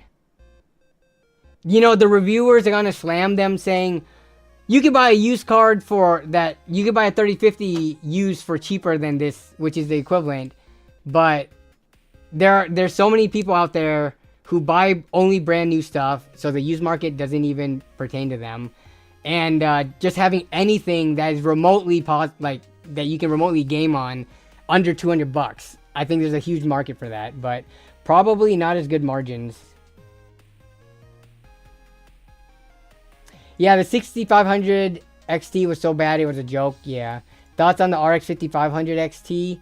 I mean, that's a card that I feel is almost niche at this point. Like, what is the used market going for 5500 XT? I don't remember what the performance level is, but if you want to buy it pre-owned, you're looking at around 70 plus 10 is $80 before tax. 80-ish dollars. Let's see. Tom's GPU hierarchy. All right, what are we looking at? We only care about like 1080p medium. Yeah, 5600 XT is pretty good for the price. But what I'm saying is, some people don't want to buy used cards, and that's fine. They need to come out with an equivalently priced card, brand new, and sell it for about as much as a 5600 XT sells for. Maybe like 10, 20 bucks more than the used price of a 5600 XT. Give people options to buy low-end hardware brand new is what I'm saying. People shouldn't have to only resort to the used market because there's no warranty. They're out of like, you know, $100 or so if it ends up dying for whatever reason and no warranty. That is not a good way to welcome people into entry-level PC gaming. If their first PC they build because everyone recommended them to use to buy a used card and then it ends up dying and they don't have a warranty or a way to get their money back, like, that's not how you get more people to join our hobby. But a 5500 XT, we're looking at performance levels of between a 1650 Super and a 1660. You're looking at GTX 1070 levels. Okay, so it's about equivalent, right? You can buy 1070s for about 70 to 80 bucks on eBay. So it's whether or not you want an AMD or an NVIDIA card. Though I would probably lean towards the newer 5500 XT. The 1070 is also about 8 years old by this point.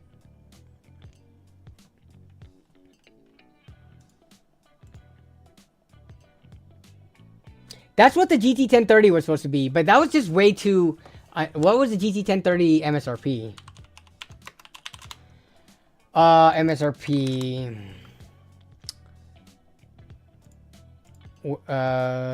$80. See, I think that's a little too cheap.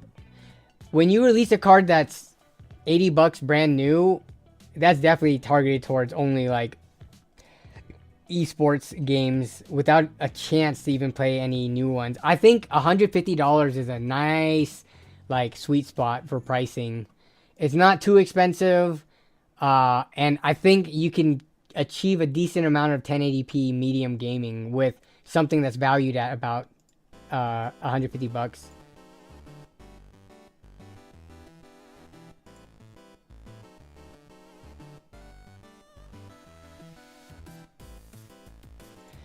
I tried building that $500 build, but went like $300 overboard, lol.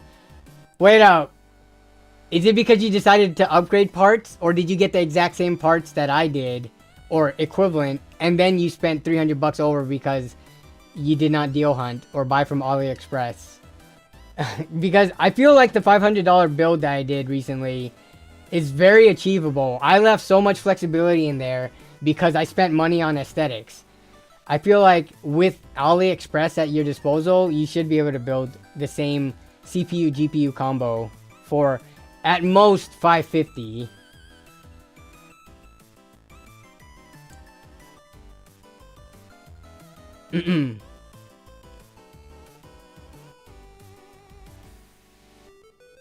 Thoughts on the 5700 XT? Very good card. 5700 XT is I mean, performance wise it's pretty close to a 3060, right? Let's look at 1440p. 5700 XT. Yep, right here. So you look at this, it's very similar to like a 6600 XT and a 3060 and an RTX 2070. So they're all pretty close. And you can buy them for what, 140? I think the price on them actually went up. The 5700 XT, once people realized how powerful they are and how relevant they still are, the cheapest one I can find is, yep, right here, 130. Free local pickup. 130 something as well. Yeah, everything else is broken. But 5700 XT, pretty solid card. The issue is, I feel like in my local area, I've found 6600s for around the same price. Yeah, so let's see what 6600 XTs go for. Yeah, 6600 XTs, you get better ray tracing, or you get ray tracing, and then it's not even that much more, and you get a generation newer card.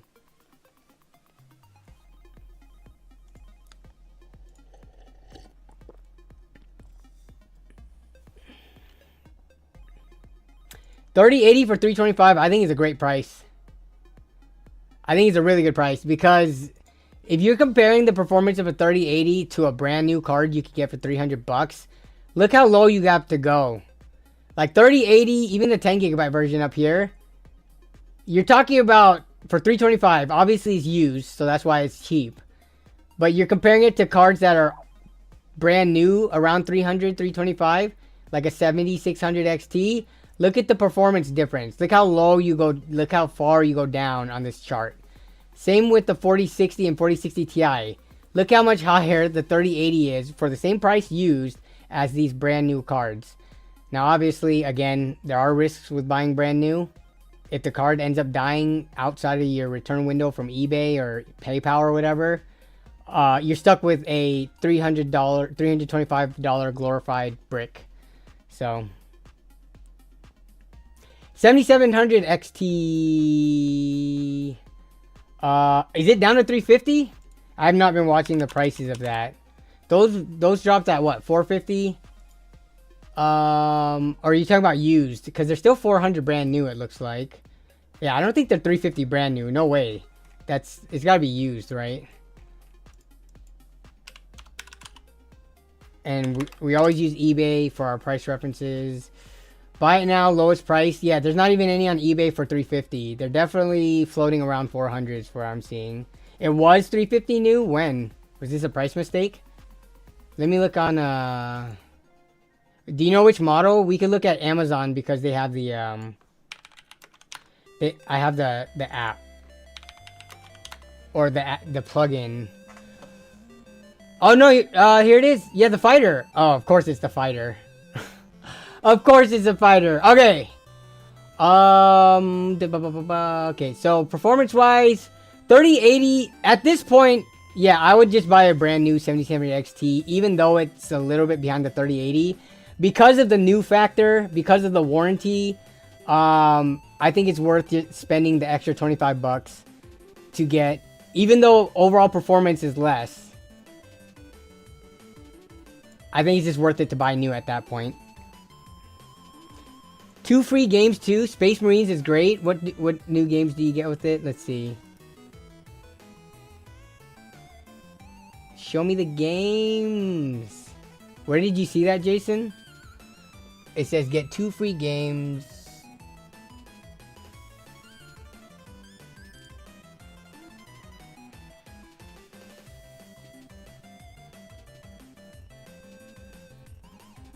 I hate the 7700 XT, and even I would do that. Why do you hate the 7700 XT? As a card, it's whatever. The pricing when it was released, yeah, it made no sense. Being only $50 cheaper than the 7800 XT. But now when you get down to a price of like $350 versus what's the 7800 XT? Is there a bigger gap? I don't think that would have taken that big of a price drop. What's the cheapest one we can find? $470? Yeah. So now this what we're seeing is the 7700 XT is priced accordingly. It should have released at $400, if not like $375 or something. Because this released at $500. Oh, we got a super chat. KYI. Let me get to that in a second. But yeah, so the 7800 XT released at 500, and from what I can see, unless there was like a good sale, Prime Days or something that brought it down to like $450 or less, there's none on here that are going less than $470. So now you have a price gap that's more appropriate, right? It's not an obvious choice between the 7700 XT versus 7800 XT to just go for the 7800. This makes sense. So I don't think there's a reason to hate the card. There's a reason to hate the price.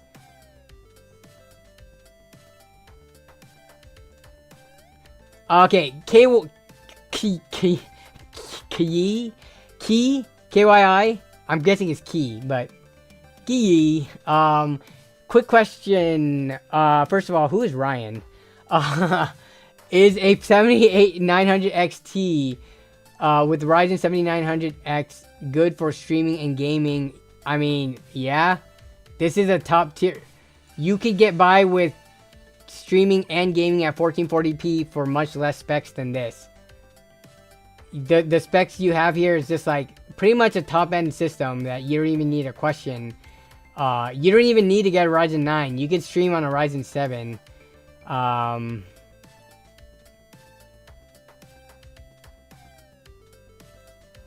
Yeah, what's the price difference between 7900 GRE versus the XT? Actually, RX 7900. Hopefully they all just pop up. GREs are 550. The XT is going for closer to... That's the XTX. 700.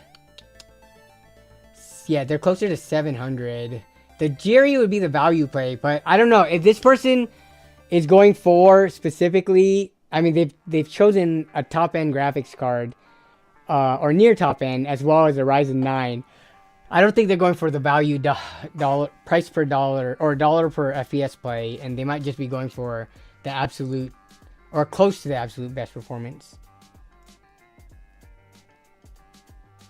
Wait for the 7800 X3D to be back. See, that's the issue. I kind of don't like telling people to wait when you have no... Like, when they come back, how sure are we that, one, they're going to stay in stock, or two, AMD is not going to adjust the price? We know that there's much unusually high demand because of the AMD's recent flop. There's higher demand for the X3D chips, even AM4, AM5 X3D chips, flying off the shelves, out of stock. Third-party sellers are selling them for, like, basically scalped prices, right? I don't know if telling someone to wait, and the next time it comes back in stock, it instantly sells out, and then they have to wait again when they need a computer right now. So it's just a kind of crappy situation. I'm so glad I bought my 7800 X3D when I did, because it would suck to be in this situation. Black Friday's around the corner. That is true, though I don't know how big of discounts we ever see on CPUs and graphics cards. At max, what? 10, 20 bucks? There is that sometimes occasion where like one graphics card, like, I don't know, it'll be a random one, like a 7600 XT is 50 bucks off for like a really good price. But across the board, graphics cards and CPUs never see a huge discount. Black Friday is pretty close. We are like 2 months away from it. Because it's the end of November, right? We're at the end of September now. So if you already have a working PC and you're looking to upgrade or building a new one, just use your PC right now. But if you don't have a PC and you've already been dying for how long waiting to build one, and people say wait, like some people are probably looking to build a PC right now that people told them to wait like 3, 4, half a year ago. Like, they've waited. It's like, some people just want to get their PC built. So I understand that. So, while being patient will likely save you money, sometimes it's worth paying the extra $100 overall or something to get your PC 6 months in advance. Like, I don't know how much savings you're going to get. Especially if you're building like mid-range. Maybe the high-end stuff, you'll get bigger discounts to get you bigger savings. But how much is a $300 graphics card and a $200 CPU really gonna go on sale, right? You gotta consider all these things, so. Micro Center definitely does have decent bundle deals year-round, actually. So if you have a Micro Center nearby, you almost don't really have to wait. Sure, they'll have good deals and doorbusters during the holidays, but I feel like Micro Center, even year-round, you can usually find stuff there and feel good walking away from it that you did not overspend. I have a 3060 GPU and a Ryzen 7 5800X. Should I upgrade yet? Yeah, if you're ready for better graphics, replace that 3060 with something hopefully at least a couple of tiers higher. Like, to me, a 3070 from a 3060 is not really worth it. Sure, it's an improved in performance, and you get, like, way better 1440p performance, but at that point, like, what? A 3070 is, like, 250-ish right now, and a 3080, if you can get it for 325, I would just get the 3080. Or a 7700 XT, as we just saw. Like, just jumping up one tier is not worth it. So, yeah, you could definitely use a much more powerful graphics card with your 5800X. What happened to SK Hynix? Haven't heard or seen anything from them in a while now. They're still releasing stuff. They have, like, modern parts that they're still releasing. Yeah, SK Hynix, one of the major manufacturers of memory, as well as they still produce SSDs and things like that. They're still around. You just don't hear about them much because, I mean, I feel like, do you hear, like, Samsung, what do you hear about Samsung for? SSDs and what, monitors? But yeah, the thing with SK Hynix is they don't even have monitors. So they're just like storage and memory. And that's not like an exciting topic that like tech news outlets and YouTubers and stuff talk about much. It's not as exciting as pretty much everything else going on in PC hardware. Yeah, Samsung has their phones too. SK Hynix does, like, they do memory and storage very well, but beyond that, I'm sure they have other things going on too if you looked up their company portfolio. But with relation to us PC gamers, right, we know them for memory and storage.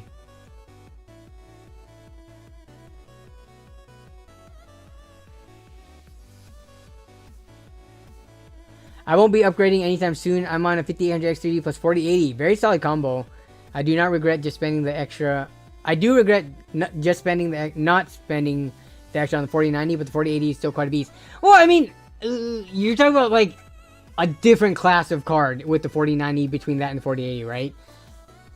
I understand regret if you like bought a 7700 XT for 450 instead of the $500 58 or 7800 XT. Because that's only $50 in the grand scheme of things. But when you're talking about the $1,200 versus not really $1,600, it was more like $1,700, $1,800, $1,900 because they're so in demand that you couldn't even buy it for MSRP. Then that's like a multi-$100 level difference in price. I think unless you're like rich and money doesn't matter, making a financial decision like that, getting the weaker card, but saving up to $400 or $500, I don't think you should feel regret at all. Unless you are rich and you did that, and when you could easily afford it, but yeah.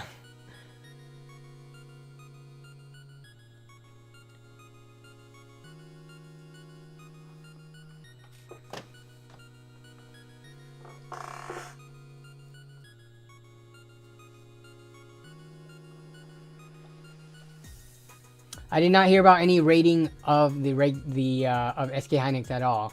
hopefully that's not huge drama. I mean, they were finding me as a company. Oh, I did want to talk about one thing that's not PC tech related, but have you guys heard of the MKBHD drama? We're going back to the drama segment, or the news segment. Forbes, please don't make me read. Actually, is that the best article that we can find for this? I'm gonna take drama. Panels. MKBHD, The Verge. You know what's funny? The Verge gets so much crap for like the Verge PC build that they did many years ago. I mean, how many years ago is it by this point? Like 6 or 7 years? Everyone memed on The Verge for that. But with regards to like just general tech news and stuff, I don't mind their articles. Like, they're fine. Like, especially when they cover stuff like this that relates to tech and phones and stuff like that.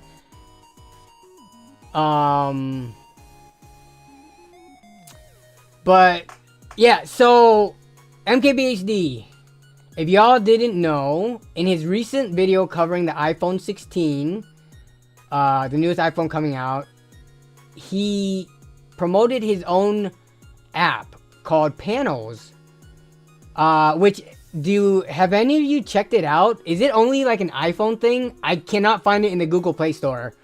I would imagine he would release it for both iOS and Android because he covers Android phones. He has a lot of Android phone using viewers, but I could not find it, so it might be either iOS only or he pulled it from the store.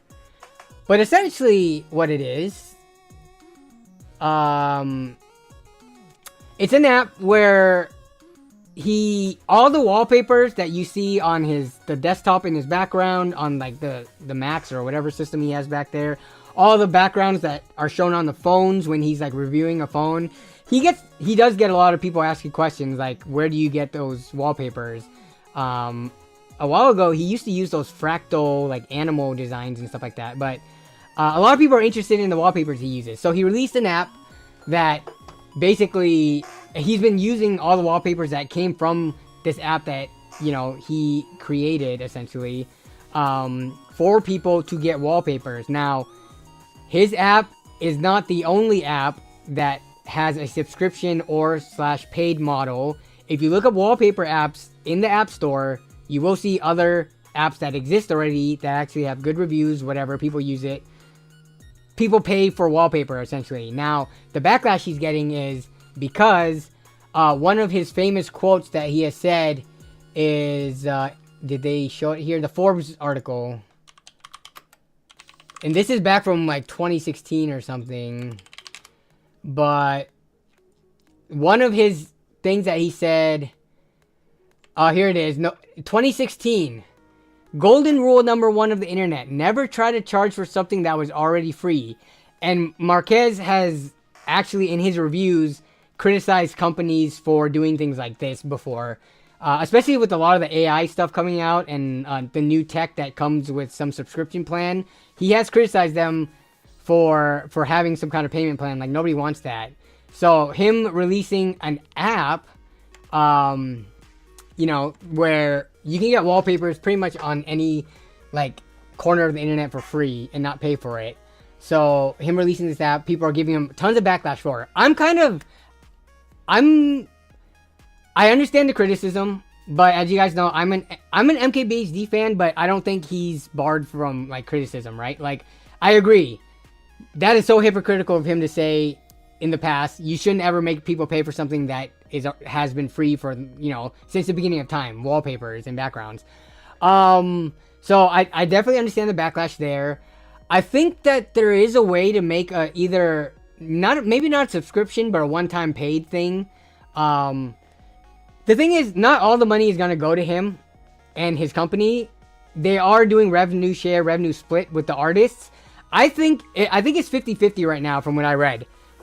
I think if he did like an 80-20 split where the artists get 80% of it, I think that should address the criticism against him being greedy, right?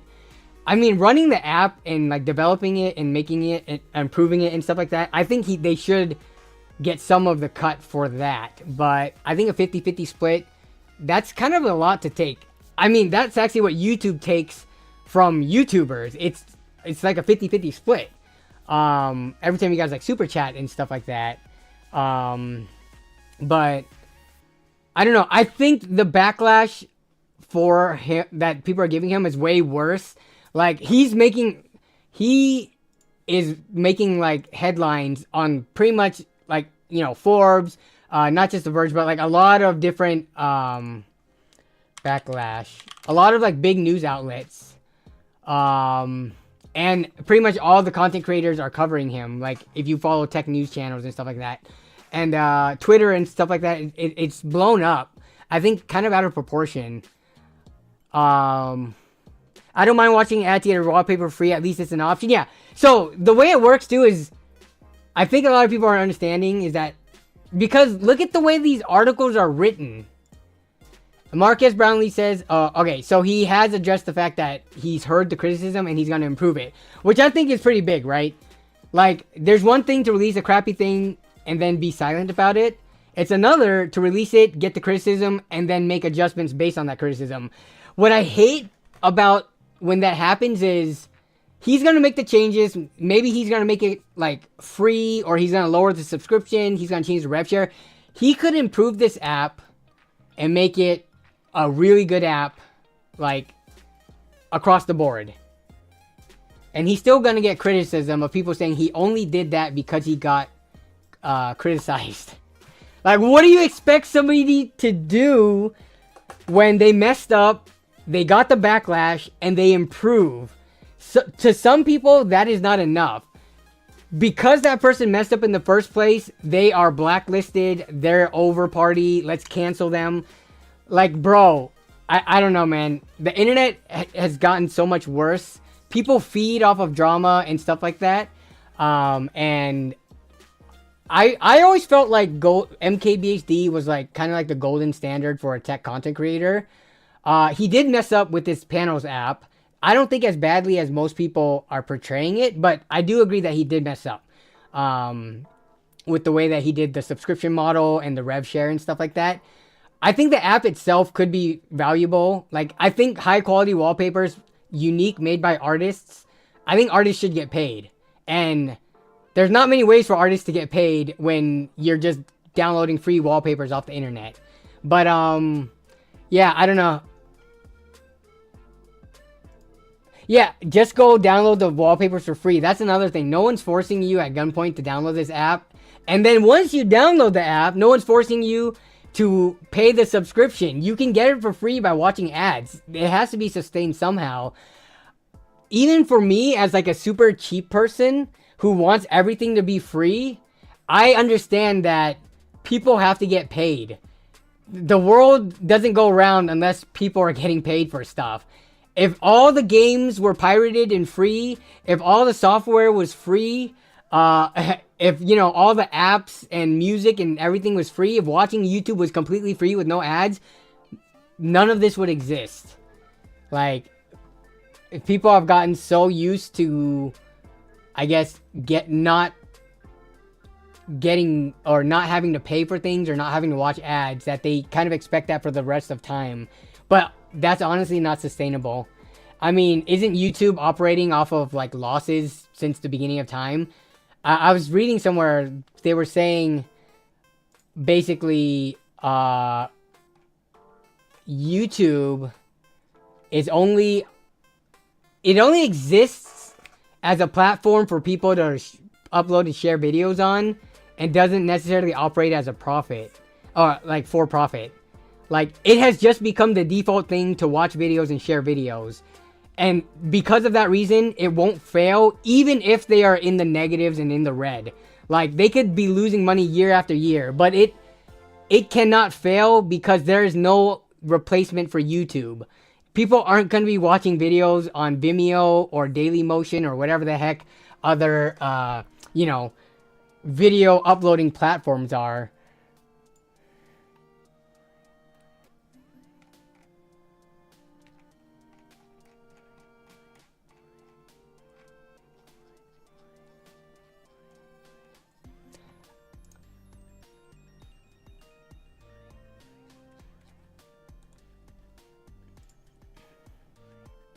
people love drama or talk the same stuff over and okay, so you know what's funny? So there's a Gamers Nexus.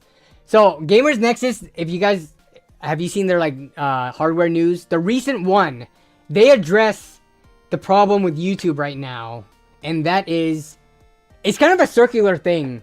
Right now, if you're on YouTube, you can get way more views if you post something that has drama in the thumbnail or title. And that in turn causes the viewers to get up in arms, raise their pitchforks, and get mad. And then they only click that type of content. Then that means the content creator now has to keep on making that content, otherwise they don't get the same views. And Gamers Nexus they explicitly said that in their recent hardware news, which I'll play. Review, things like that. And actually in this past week, if you haven't seen it, we posted 3 very positive reviews about cases. If you want some of that coverage, go check it out. I keep bringing this up because the positive videos, unfortunately, the way that both just kind of human behavior is, but also the way social media works, a lot of people don't really notice or click on the positive ones, and it doesn't stop us from making them, but we would like people to know about the good products and not only the ones that suck. So anyway, check them out if you want to see those, but we also have the trikes video going up if you want to just see the train wreck. Let's get into the news. Before that, yeah, so I mean, like, even a big channel like them who produces, you know, multiple videos a week and all that stuff, they are even what's it called, realizing the trend of when we release review videos where we say that the case is good and stuff, less people watch it. But when it's a video where we're slamming the case, people click on it. So, I don't know. It kind of sucks because I've noticed that too. Like when I reviewed the latest gen of graphics cards, it was the 4060 and 4060 Ti. Both of them I had lukewarm reviews on. I forgot which one it was, but one of them I said it was like disappointing, and the other one I wasn't as negative. And there was a clear difference, even though my end message was very similar with both reviews. Like, this card, unless you really need like AV1 encoding and all that, like ray tracing and stuff like that, it's not good value. But just the thumbnail and title alone caused a like 2 to 3 times view difference between the videos. It kind of sucks to be a content creator who does not feed off of drama, is what I'm saying. People don't pay attention to positive. They pay way too much attention to negativity. Yeah.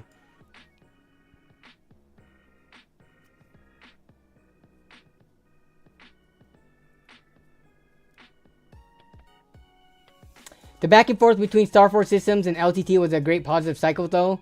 You mean LTT or GN? Or both? They both reviewed it, and Starforge improved because of that, right? Alright, see you later, Daniel. I always watch GN at 1.5 speed. Super weird hearing Steve at 1. I'm actually one of those people who I don't watch stuff at multiplied speed multipliers. I watch it at 1 speed. Yeah, I don't know why. Like,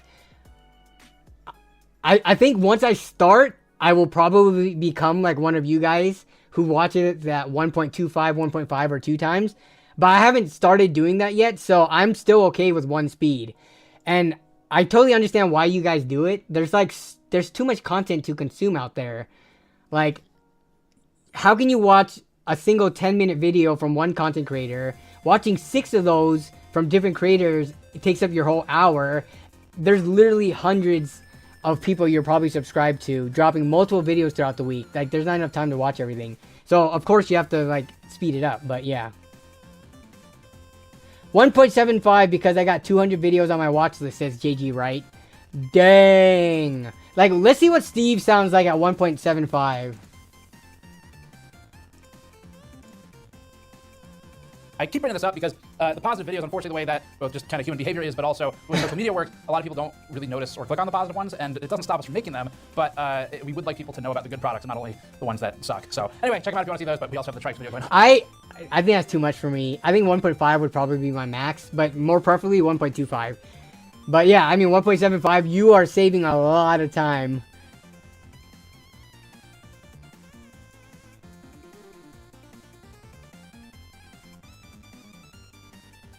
I think Steve sounds best at 1.5. I just missed out on some videos. Yeah, I mean, I miss out on videos all the time. Unless it's something is brought to my attention just from the sub feed in my home screen. Yeah, I miss so much in the tech content space actually. Because I do tech content, it's really like when I'm just leisurely watching stuff or like, you know, putting on something when I'm cooking or eating, I try not to put on more tech stuff. I try to put on like things from the other stuff I like to watch, which these days, what is it? I try to get like watch news aggregators who just cover like world news. Like I watched Philip DeFranco more recently because he just covers a lot of different topics from like YouTube influencer type of stuff to world news, US news and things like that. I watch a lot of boxing related things. Let's see, what I would have to look at my view history. Like what is on my play? What did I just have playing? Oh, Louis Rossman. I like watch, even though Louis Rossman videos are so long, I like hearing him rant. A lot of people don't like hearing him rant. I like hearing him rant. I don't know why I still watch Asmongold highlights. I don't know why. It's because Asmongold is like a commentator to stuff going on in the gaming industry. Not the tech space, but more so the gaming industry. His takes, I just find it entertaining when he like either plays games or quote unquote reviews them or gives overviews.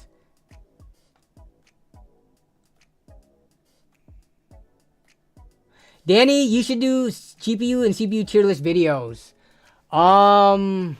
Mark has been all over the place with that, right? Mark's been doing a ton of tier list stuff. He's doing a motherboard tier list soon. So I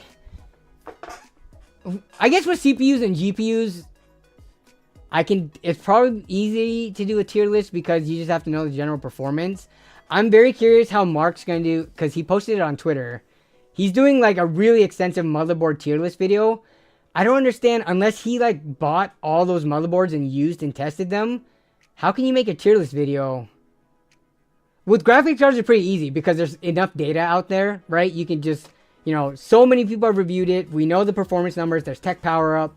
We know the prices. But with motherboards specifically, there's so much more to motherboards that I don't understand how he's going to be able to do a tier list video. So I'm curious to see that one. But yeah, I don't know. Tier list videos, I don't know if that would be my thing. Honestly, my channel is in a weird state right now. I don't even know if budget builds are my thing anymore. Like my most recent video, let's take a look.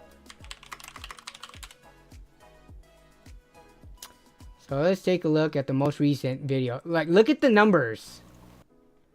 This is a budget build at a very, very achievable, like, you know, it's a very capable price point. I think 500 is a very nice number. It's not super expensive. The system, I think, looks good. I thought the thumbnail looked really good. I thought the price to performance of this thing came out really nicely. And it's been sitting for 11 days and it has 11K views. Like, I don't know if my viewers want to watch budget build videos anymore because this number definitely does not reflect that.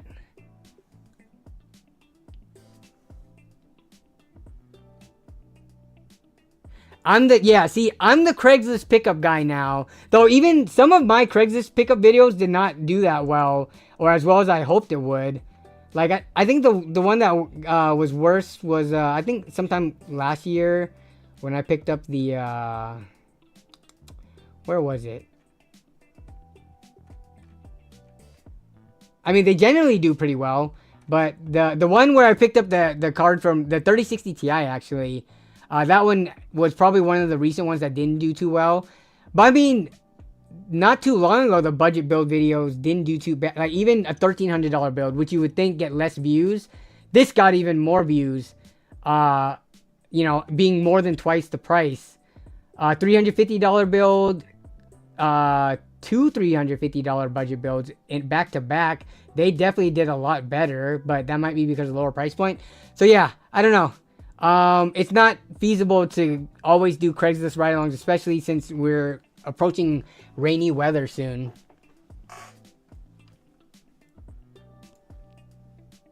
Maybe best bang for buck build would be great. I mean, that's exactly what this is.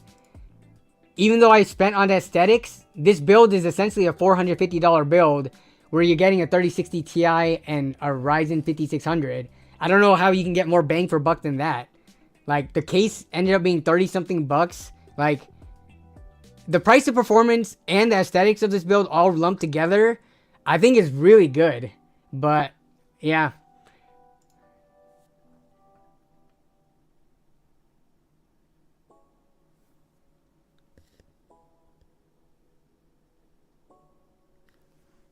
Maybe start doing up to 750 to 1,000, 1,500. I feel like those price ranges, when you get into those price ranges, it's not even difficult to build a system. That's when you have so much money to spend that you could just buy everything straight off of Amazon or Newegg brand new without even having to deal hunt really, and still get a good performing system. Like, once you get like past a certain point, you have so much flexibility, and I don't know how interesting that becomes because it's just your generic Ryzen or i5 build with like a $400 graphics card thrown in there.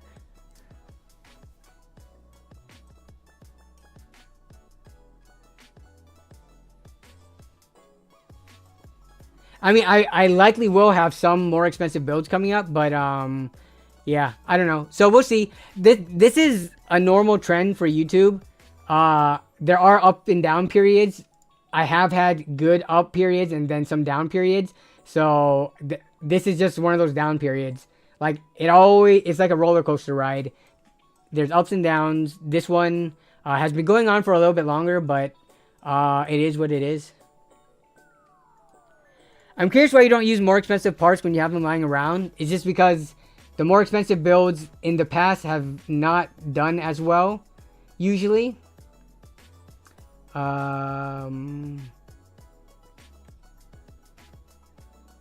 Yeah, by comparison, the more expensive builds usually didn't do as good as the cheaper ones, but now it seems like it's changing within the past year or so. Yeah, if you look at the like $1,600, $700, $1,000, they actually have higher views than the current.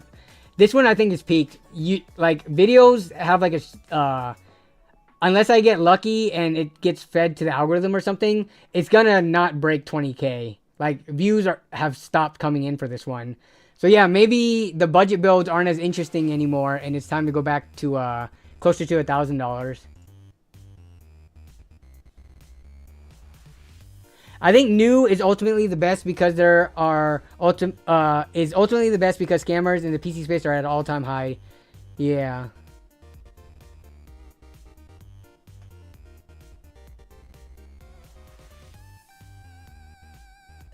Oh, you're curious why I don't use more expensive in my personal rig.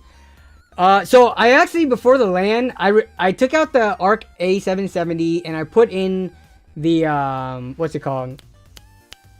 I put in the RTX 4070 Ti,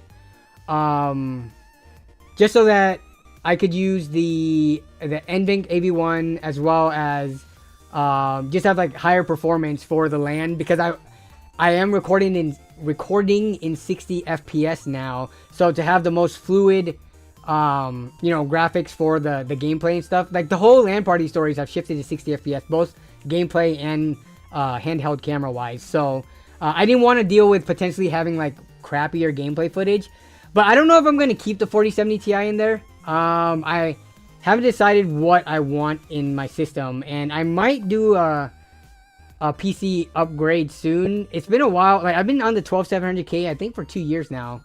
So 12700K for 2 years, which it's still serving me fine, but I don't know, just for content I might do like a full build upgrade, and I might change the case as well.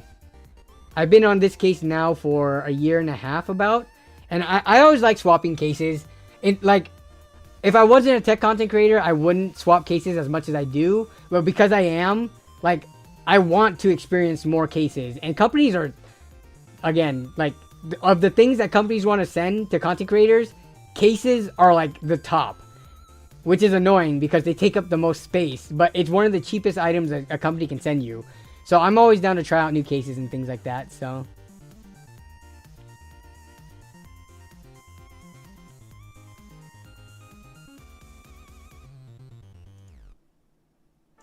I think you finna come back up soon though. You starting to, yeah. Honestly, it's really interesting to see week by week. Like, I just had a comment earlier that someone said that they haven't seen my stuff for a while, or they've seen my stuff for years. Well, I guess they decided they didn't sub, so that's why they didn't see my stuff.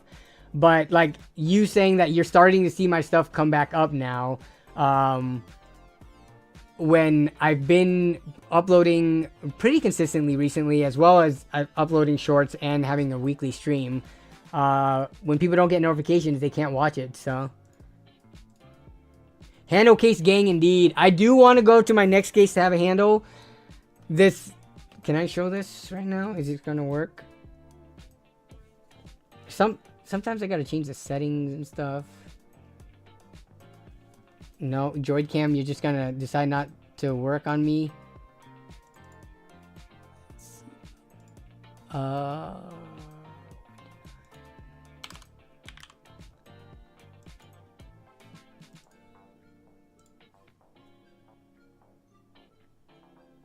Okay.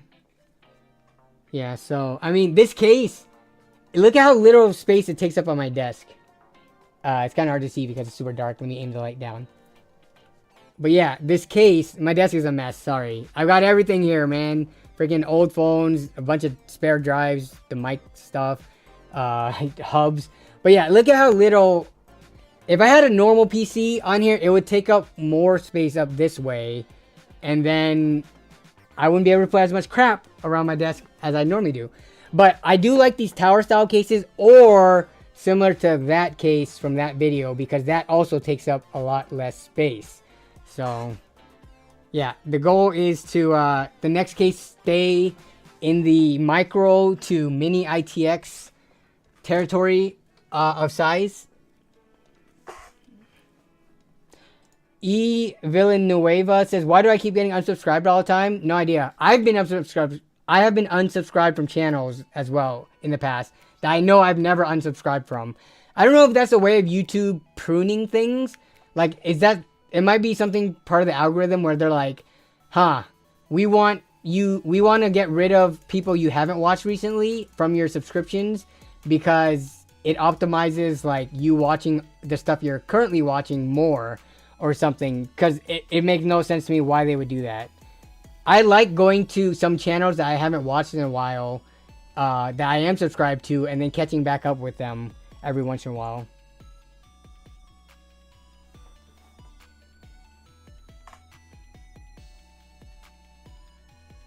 I love the fractal design ridge despite the temps. Fractal design ridge.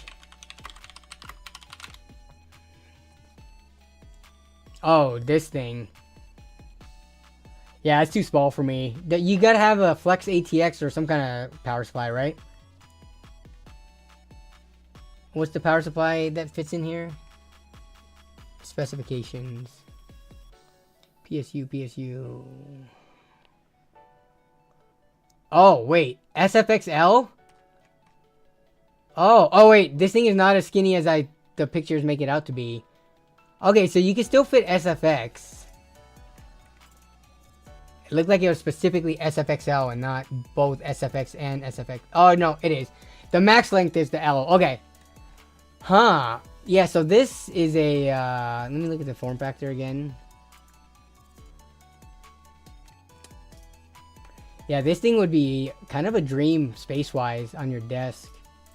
Very, very skinny. Looks like the size of like a VCR. Or I guess a DVD player, if you're not old enough to know what a VCR is. Except you can put it on its side. I've never been a fan of these super slender form factors. Like, if I'm going to have a tall, like a vertical type tower, I want it to be like a tower shaped. Like, more square. This is very rectangular and skinny. I want it to be like... you know, not girthy, but you know what I mean, aspect ratio wise, closer to a square than a rectangle.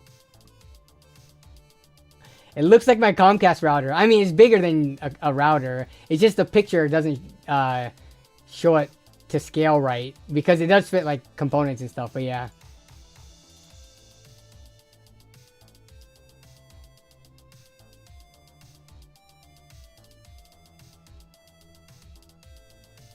Yo, when is the next LAN video coming out? The next LAN video is coming out in December. Probably 3 months from now, actually. On December 25th. No, I will probably release it a few days before or after Christmas. I haven't decided what the optimal release date would be. Maybe before? I don't know. I don't want to release it Christmas Day because people are probably spending time with their families and busy and doing stuff like that. And I don't want, like, you know, when a video is released, that first, like, period of time, like, first hour, 2 hours, 4 hours, whatever, it's pretty important to, like, rack up as much views as you can so that hopefully you get pushed out in the algorithm. So, yeah, there's definitely planning involved as to when the best time to release during the holiday season is. I don't know what it is, but I'll try to figure it out.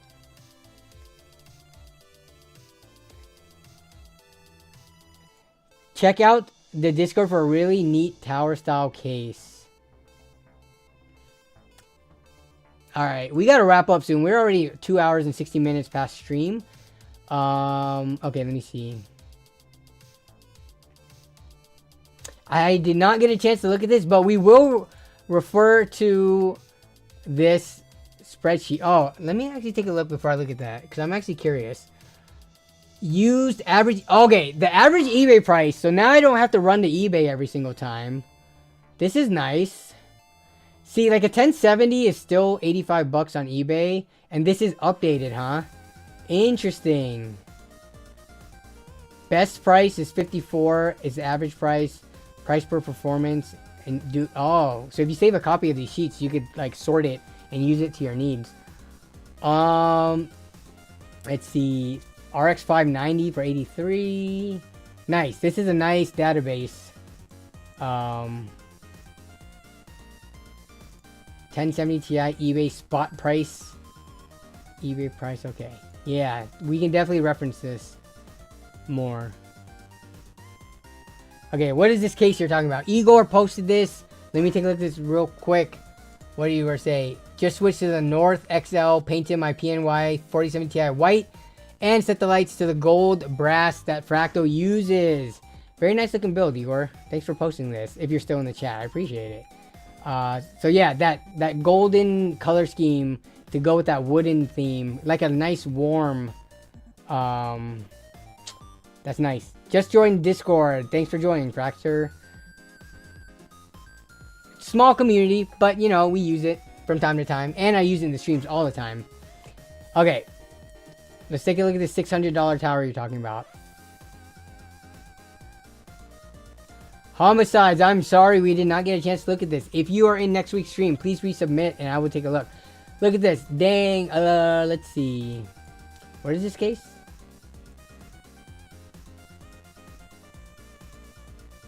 This is a $600 case? I mean, it's perfectly...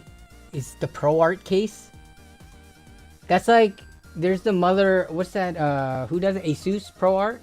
Or is it ASRock Pro Art?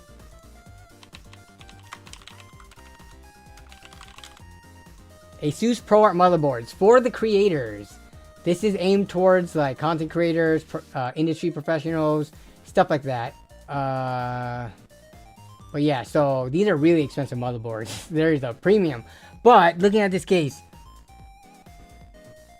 I mean... This thing looks very sweet, but I can imagine how expensive this thing is.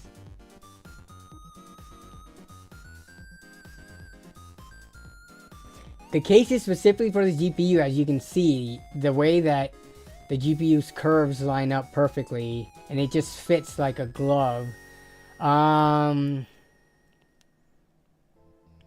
So the case is made specifically for the GPU, but what else about the case makes it $600? What's this case's name? Let's just mount the motherboard to the GPU and call it a day. I mean, that's essentially what ITX machines are. What is this case? ProArt case.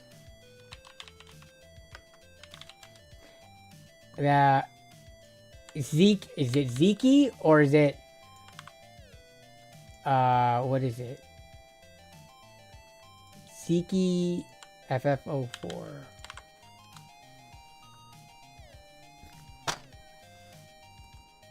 July. Retail at $522 in China. Does it come with the motherboard? Like, it's gotta come with stuff, right?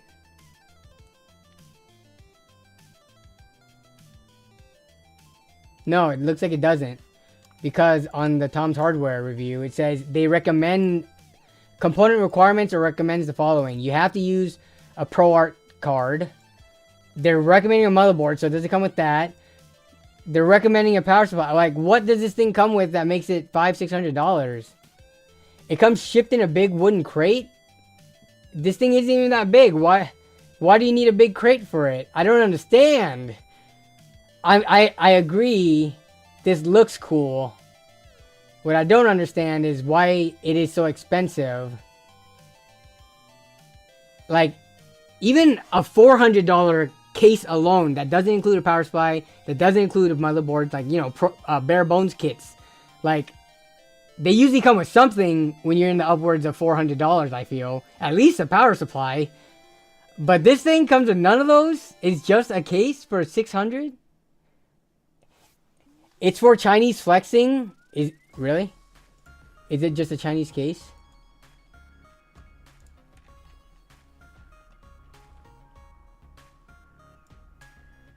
So it retails for that in China. Is it even available in the US?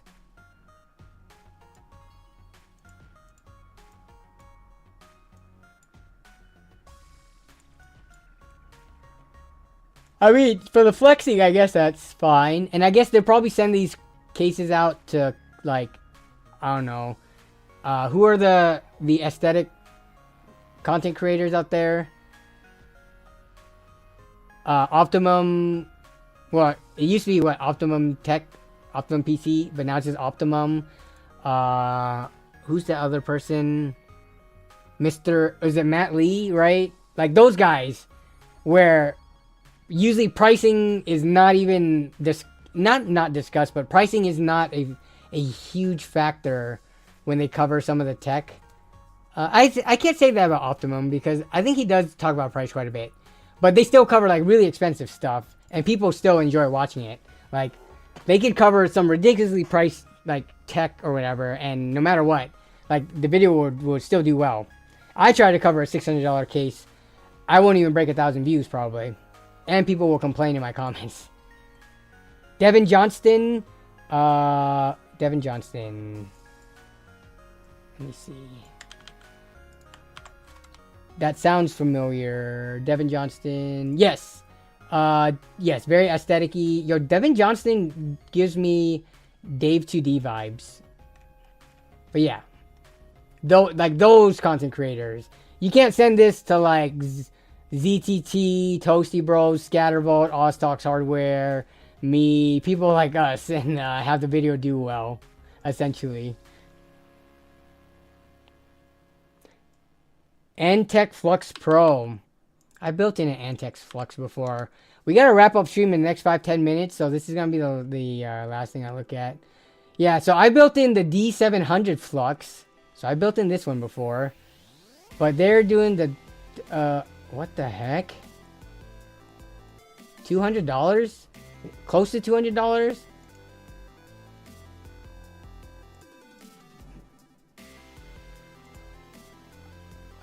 I do like... Okay, so I do like the temperature sensors or the utilization displays here. Very big fan of those. Let me zoom in more.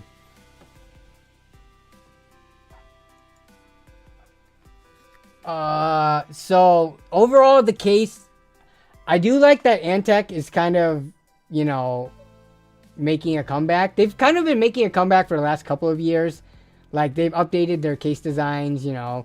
They've pretty much fit the mold of what is a good standard case, block case. you know, airflow in the front, tempered glass side panel that doesn't have thumb screws going through the side, decent room for cable management, power supply basement, etc. Like, this case, I don't think there's anything specifically wrong with it. I'm not a wood aesthetic kind of guy. I don't know if, like, what makes this a $220 case compared to most of the competition that are like 120 to 150. Is it the wood? Do they have a version of this that's like $100 with no wood?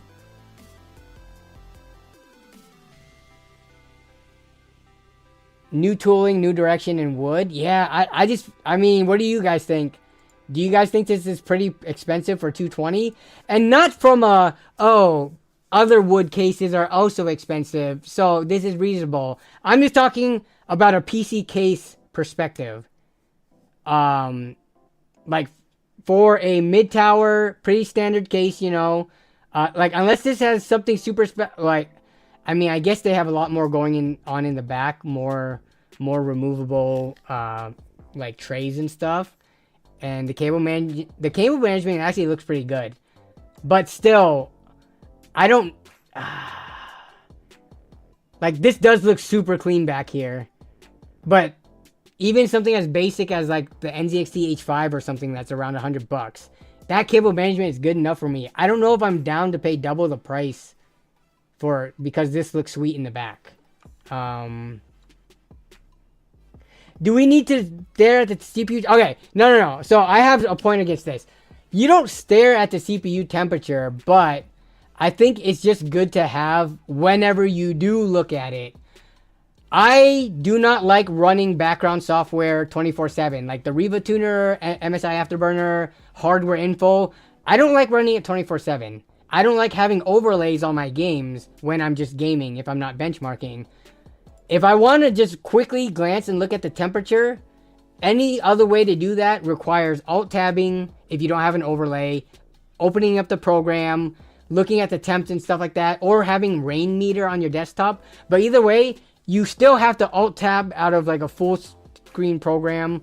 If you have multiple monitors, I guess you could run something like on a different monitor. But just assuming single monitor users, quickly looking at your CPU and GPU, knowing that they're like at a decent temp, and then going back to what you're doing, I think that's pretty valuable. Yeah, running overlays and having extra programs, I'm not a huge fan of, like on a day-to-day basis, outside of benchmarking. Not if you use remote sensor panel and an old phone, you could do that too. But having it built into the case, like if I'm just using the computer, like, you know, just using it, I can look, oh, that's my temperatures. Having your phone, or your old phone, I guess unless you have it running 24/7 with your screen showing, you still have to like pull the phone up, unlock the screen, go to the program to look at your stats. I like the temperature thing. I'm not going to complain about that. So I guess from a value standpoint, I would say this, you could charge a premium for these two. But Deepcool had a similar case that was like 120 or something that had these two displays. Have a good night, N2 Tech. See ya. I like my NZXT Kraken for that reason. Yeah. I think it's one of those things where once you experience it, you realize how nice it is. And then you appreciate it more. But people who have not had like AIOs or cases that display the temps, I guess like it's one of those things where if you haven't had it yet, then you're fine without it. But once you have it, it's pretty nice. I miss Deepcool in the US. Hopefully, I don't know, man. Maybe we'll lift our sanctions against them or whatever once everything like blows over.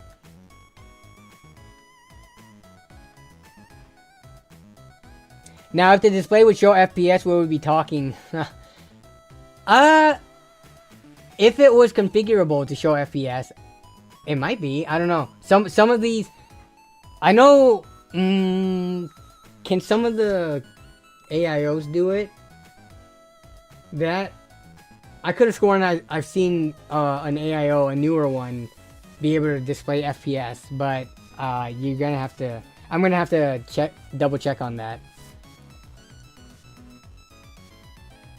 It also fits 420 and 360 AIO at the same time. Yeah. So if that's the case, then at 220 is definitely geared towards higher end systems, because I will confidently say that like probably 80, if not like 85% of PC gamers out there would be okay with like an Air Tower cooler that costs $50 or less on their CPU. And their GPUs are running nowhere near high enough where it would require like excessive, well, the radiators won't help that. Running 2 radiators, why would you run 2 radiators? For like a custom loop, I guess. But yeah, I guess if you're building a custom loop system and you need a lot of room and like to be able to fit a ton of radiators, 220, you're not going to even flinch at that, given how expensive custom hard loops are and stuff. But yeah. As monitor, I never understood deep cool import restrictions, and Canada did not impose one. I don't understand it either. I don't even know the extent and how bad it was that Deep Cool was selling stuff to Russia. Like, the equipment that they were selling to them or whatever. To cause them to get banned in the US to begin with. But, I don't know. Maybe they'll come back once the war is over. And things cool down. But I don't know the history of other companies being banned in the US for assisting in, like, you know, enemies of the US and stuff. So we got about 5 minutes left on stream, and then I gotta go have dinner. So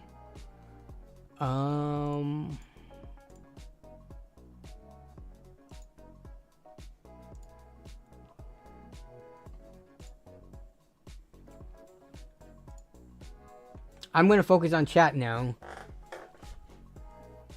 You should do a build for the price of a PS5 Pro. That's what's a PS5 Pro going for? Like $600? Is it 700 or 600? I mean, that's definitely a very good budget to have, or a good price range to have a PC. Though, how do you go against a PS4 Pro? Like, if you did a $700 build versus PS5 Pro, how do you even benchmark the two? The PS5, can you even configure settings in games? And I'm definitely not gonna buy a PS5 to benchmark. So it's like doing a $700 build and then using the PS5 Pro in the thumbnail and title for clickbait, because unless you're like Digital Foundry and stuff, you're not benchmarking and monitoring gameplay in on consoles. 700 indeed. It seems expensive for a console, but I was never a person that really got into the console versus PC debate. I think it's kind of dumb. Like, a PC can do so many things a console can't, and a console is very accessible, especially to younger kids and people who don't want a desk setup for a PC and just want a couch game, and don't want to use keyboard and mouse, and don't want to deal with having to install programs, update drivers, deal with Windows updates, and then people are going to say, get Linux! And then those people, you can't even convince that that's a bad idea for a complete newbie beginner to try to game on Linux. And then, yeah, so there's legit reasons to get both console and PC that trying to do a comparison between the two, to me, makes no sense. Of course, a $700 PC is going to perform better than a PS5 Pro. Especially if you use used components. That's also something that I actually get annoyed by PC users when they just, you know, say PCs are better because you get more performance for the same amount of money. Like, of course, if you're using used parts. I'm sure you can get better performance with new parts as well, but still, the argument stands. Anyone who's like, you could get way better performance because you use used parts, then you have to compare it to a used console, which when the PS5 Pro hits the used market over time, is going to be like $400 or $500. So then, it's not an apples to apples comparison. I don't know if I can stand any more PS5 cost versus build videos. They literally all came out on the same day. Yeah, I did see a lot of them when the PS5 news kind of broke out or whatever. Like, a lot of people did that video. And in the video, they're not actually comparing side-by-side performance. They just built a PC that costs the same and are saying it's better. But the PS1 skin themed one bundle goes for pre-order tomorrow. People are thinking 1,000? No way. I think it's probably gonna be maybe 850. I think 1,000 is way too much. That would be like extra dumb. But we can revisit next week, whatever it comes out to. Is a 4690 and 1660 Super 16 gigabytes of RAM of DDR3 any good in today's gaming world? That 4690 by this point is like 10 years old. It is time to upgrade the See, you're gonna be upgrading the motherboard, CPU, and RAM. A 1660 Super is too powerful. I'm not gonna say too powerful, but I would say this is not a good pairing. I would say the CPU is definitely holding the system back. Dude, those i5s from Haswell generation, they're 4-core, 4 threads. That is horrible. It comes with the PS Portal. Oh. Wait, what's the PS Portal? Okay, if it comes with something that's worth a lot of money, then I can see it being 1,000. What is the PS Portal? Remote player. Worth 200 bucks. Oh, okay, so 200 plus the 800 that I quoted-ish, or was guessing. What is this thing? It's just like a handheld? Is this like you stream from... Does this run the thing itself, or does it use your Wi-Fi or whatever to stream gameplay from your console to this? It's like the Wii U gamepad. I mean, it looks like you...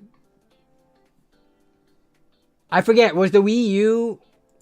Were you streaming the gameplay, or was the actual local hardware, the handheld, does it have the specs to run it by itself, without the console? Uses Wi-Fi to stream. It streams gameplay. Okay, yeah, that... Ugh. I mean, I know we're at the point now where speeds are fast enough, and you can stream it kind of without an issue, but like, you mean I can't just take this thing with me on the go and play at like the park or wherever the heck people like to play on the transit while I'm going to and from work?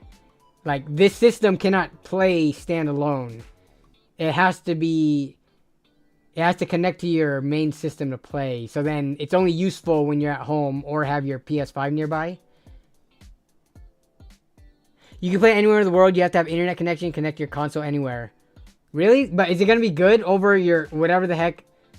You're going to have to, like, what's it called? When you have to tether internet from your phone or buy a data plan for this thing. Like, there are ways to do it, but it seems like kind of annoying. $700 for no disk drive. Yeah, I don't know what the thought process of that was. Games are so big nowadays, you expect everyone to literally download to their system and then delete it every time they're done playing it. But then if they want to play it on the off chance, re-download it again. Like, wait and use your data cap from your ISP. Like, that versus just slipping a disc in and being able to play. I don't know, man.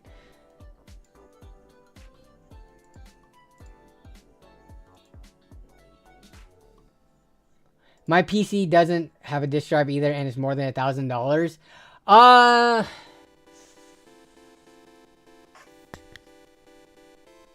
That's a good point. But you could put a disk drive if you wanted. You can get a portable disk drive that works via USB. You think that would work on a PS? A PlayStation console? Anyone know? Because they do have USB ports, right? You could get a portable disk drive for like 20 bucks, I'm pretty sure. Here we go, $22. External DVD drive. So for as low as $20, you can have the equivalent of a disk drive. Now, would this work? Well, obviously it won't work to play the games. But, I guess maybe if you want to watch DVDs or whatever you would do. Blu-ray or no way. Yeah, Blu-ray. It's funny. I never got a Blu-ray player, and except for when I got the PS3 when they remade it a little bit smaller for Grand Theft Auto 5, that bundle. That's the only time in my life I've ever had one Blu-ray device in my entire life was the PS3. But that was a whole phase of media that I just skipped over. Didn't even use it. And now we're on these like external SSD drive devices. Should I buy a GPU from eBay? Yes, you should. Do your research though. Buy from someone who has decent ratings and test it ASAP. You have like a 30-day window or something, or I don't know if it's 30, 60 days. You have a certain window of time that if you find out your graphics card is busted because you didn't have all your parts ready to go to build and test, and you wait more than 30 days to figure it out, you're going to be out of luck. Even movies now, if you buy the disc, it has the digital download. Not too many people use the disc. Really? I guess I haven't bought movies that come in like the little plastic case in years. Everything is like streaming now.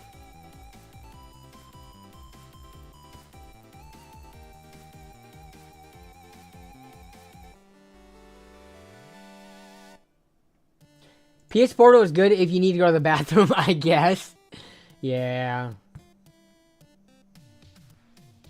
Well, the PS Vita was like its own standalone device. The Portal seems like it is like connected to the PS5. Like, it seems like reliant on it. I get no discs if the cost went down.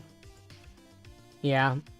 And just the designing of, and the machining and tooling and stuff for like the housing. Like, to have a disc and no disc version, it costs more money. To hold 2 SKUs, to keep inventory, to have shelf space for both of them. Like, yeah, there's costs associated with it. It's just easier. What's up, Degenerate Videos? Question mark, question mark. What's that for? What up, The Geese is Gaming? We're actually about to end stream here soon. We've been going for 2 hours and 42 minutes. What am I doing? I gotta eat.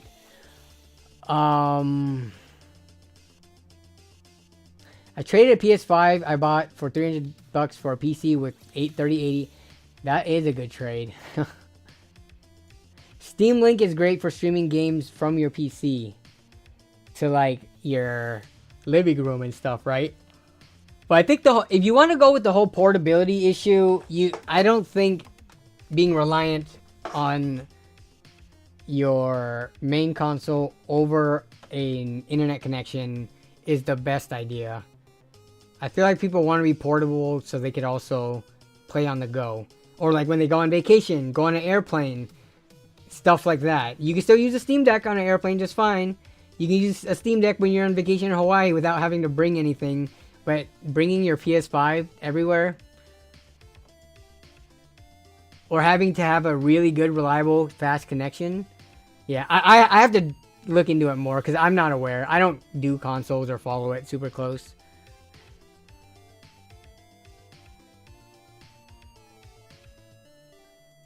Steam Link works well at home on phones. Okay. I've actually never tried it. I know some people have tried it for World of Warcraft, I think. Steam Link on the phone to play WoW, which seems like a good old time. But alright, that's going to wrap it up for this week's stream. I am working on finishing up a video for this week. But yeah, other than that, back to normal schedule now that the LAN is over. Shorts, weekly streams, weekly videos. Hopefully I do have a bunch of stuff coming up in terms of videos. So look forward to that. But you guys, thank you as always for a fun and lively stream. You guys always give me content and stuff to talk about. So I can now go and eat and rest because I am losing my voice after the LAN and talking on stream for almost 3 hours. I'm going to go now. So you guys have a great rest of your evening. Have a great rest of the week and have a great weekend coming up. Join the Discord if you haven't yet. I'm in there from time to time. I was just in there earlier this morning. But yeah, have a good one. I'll see you all next week. Bye-bye.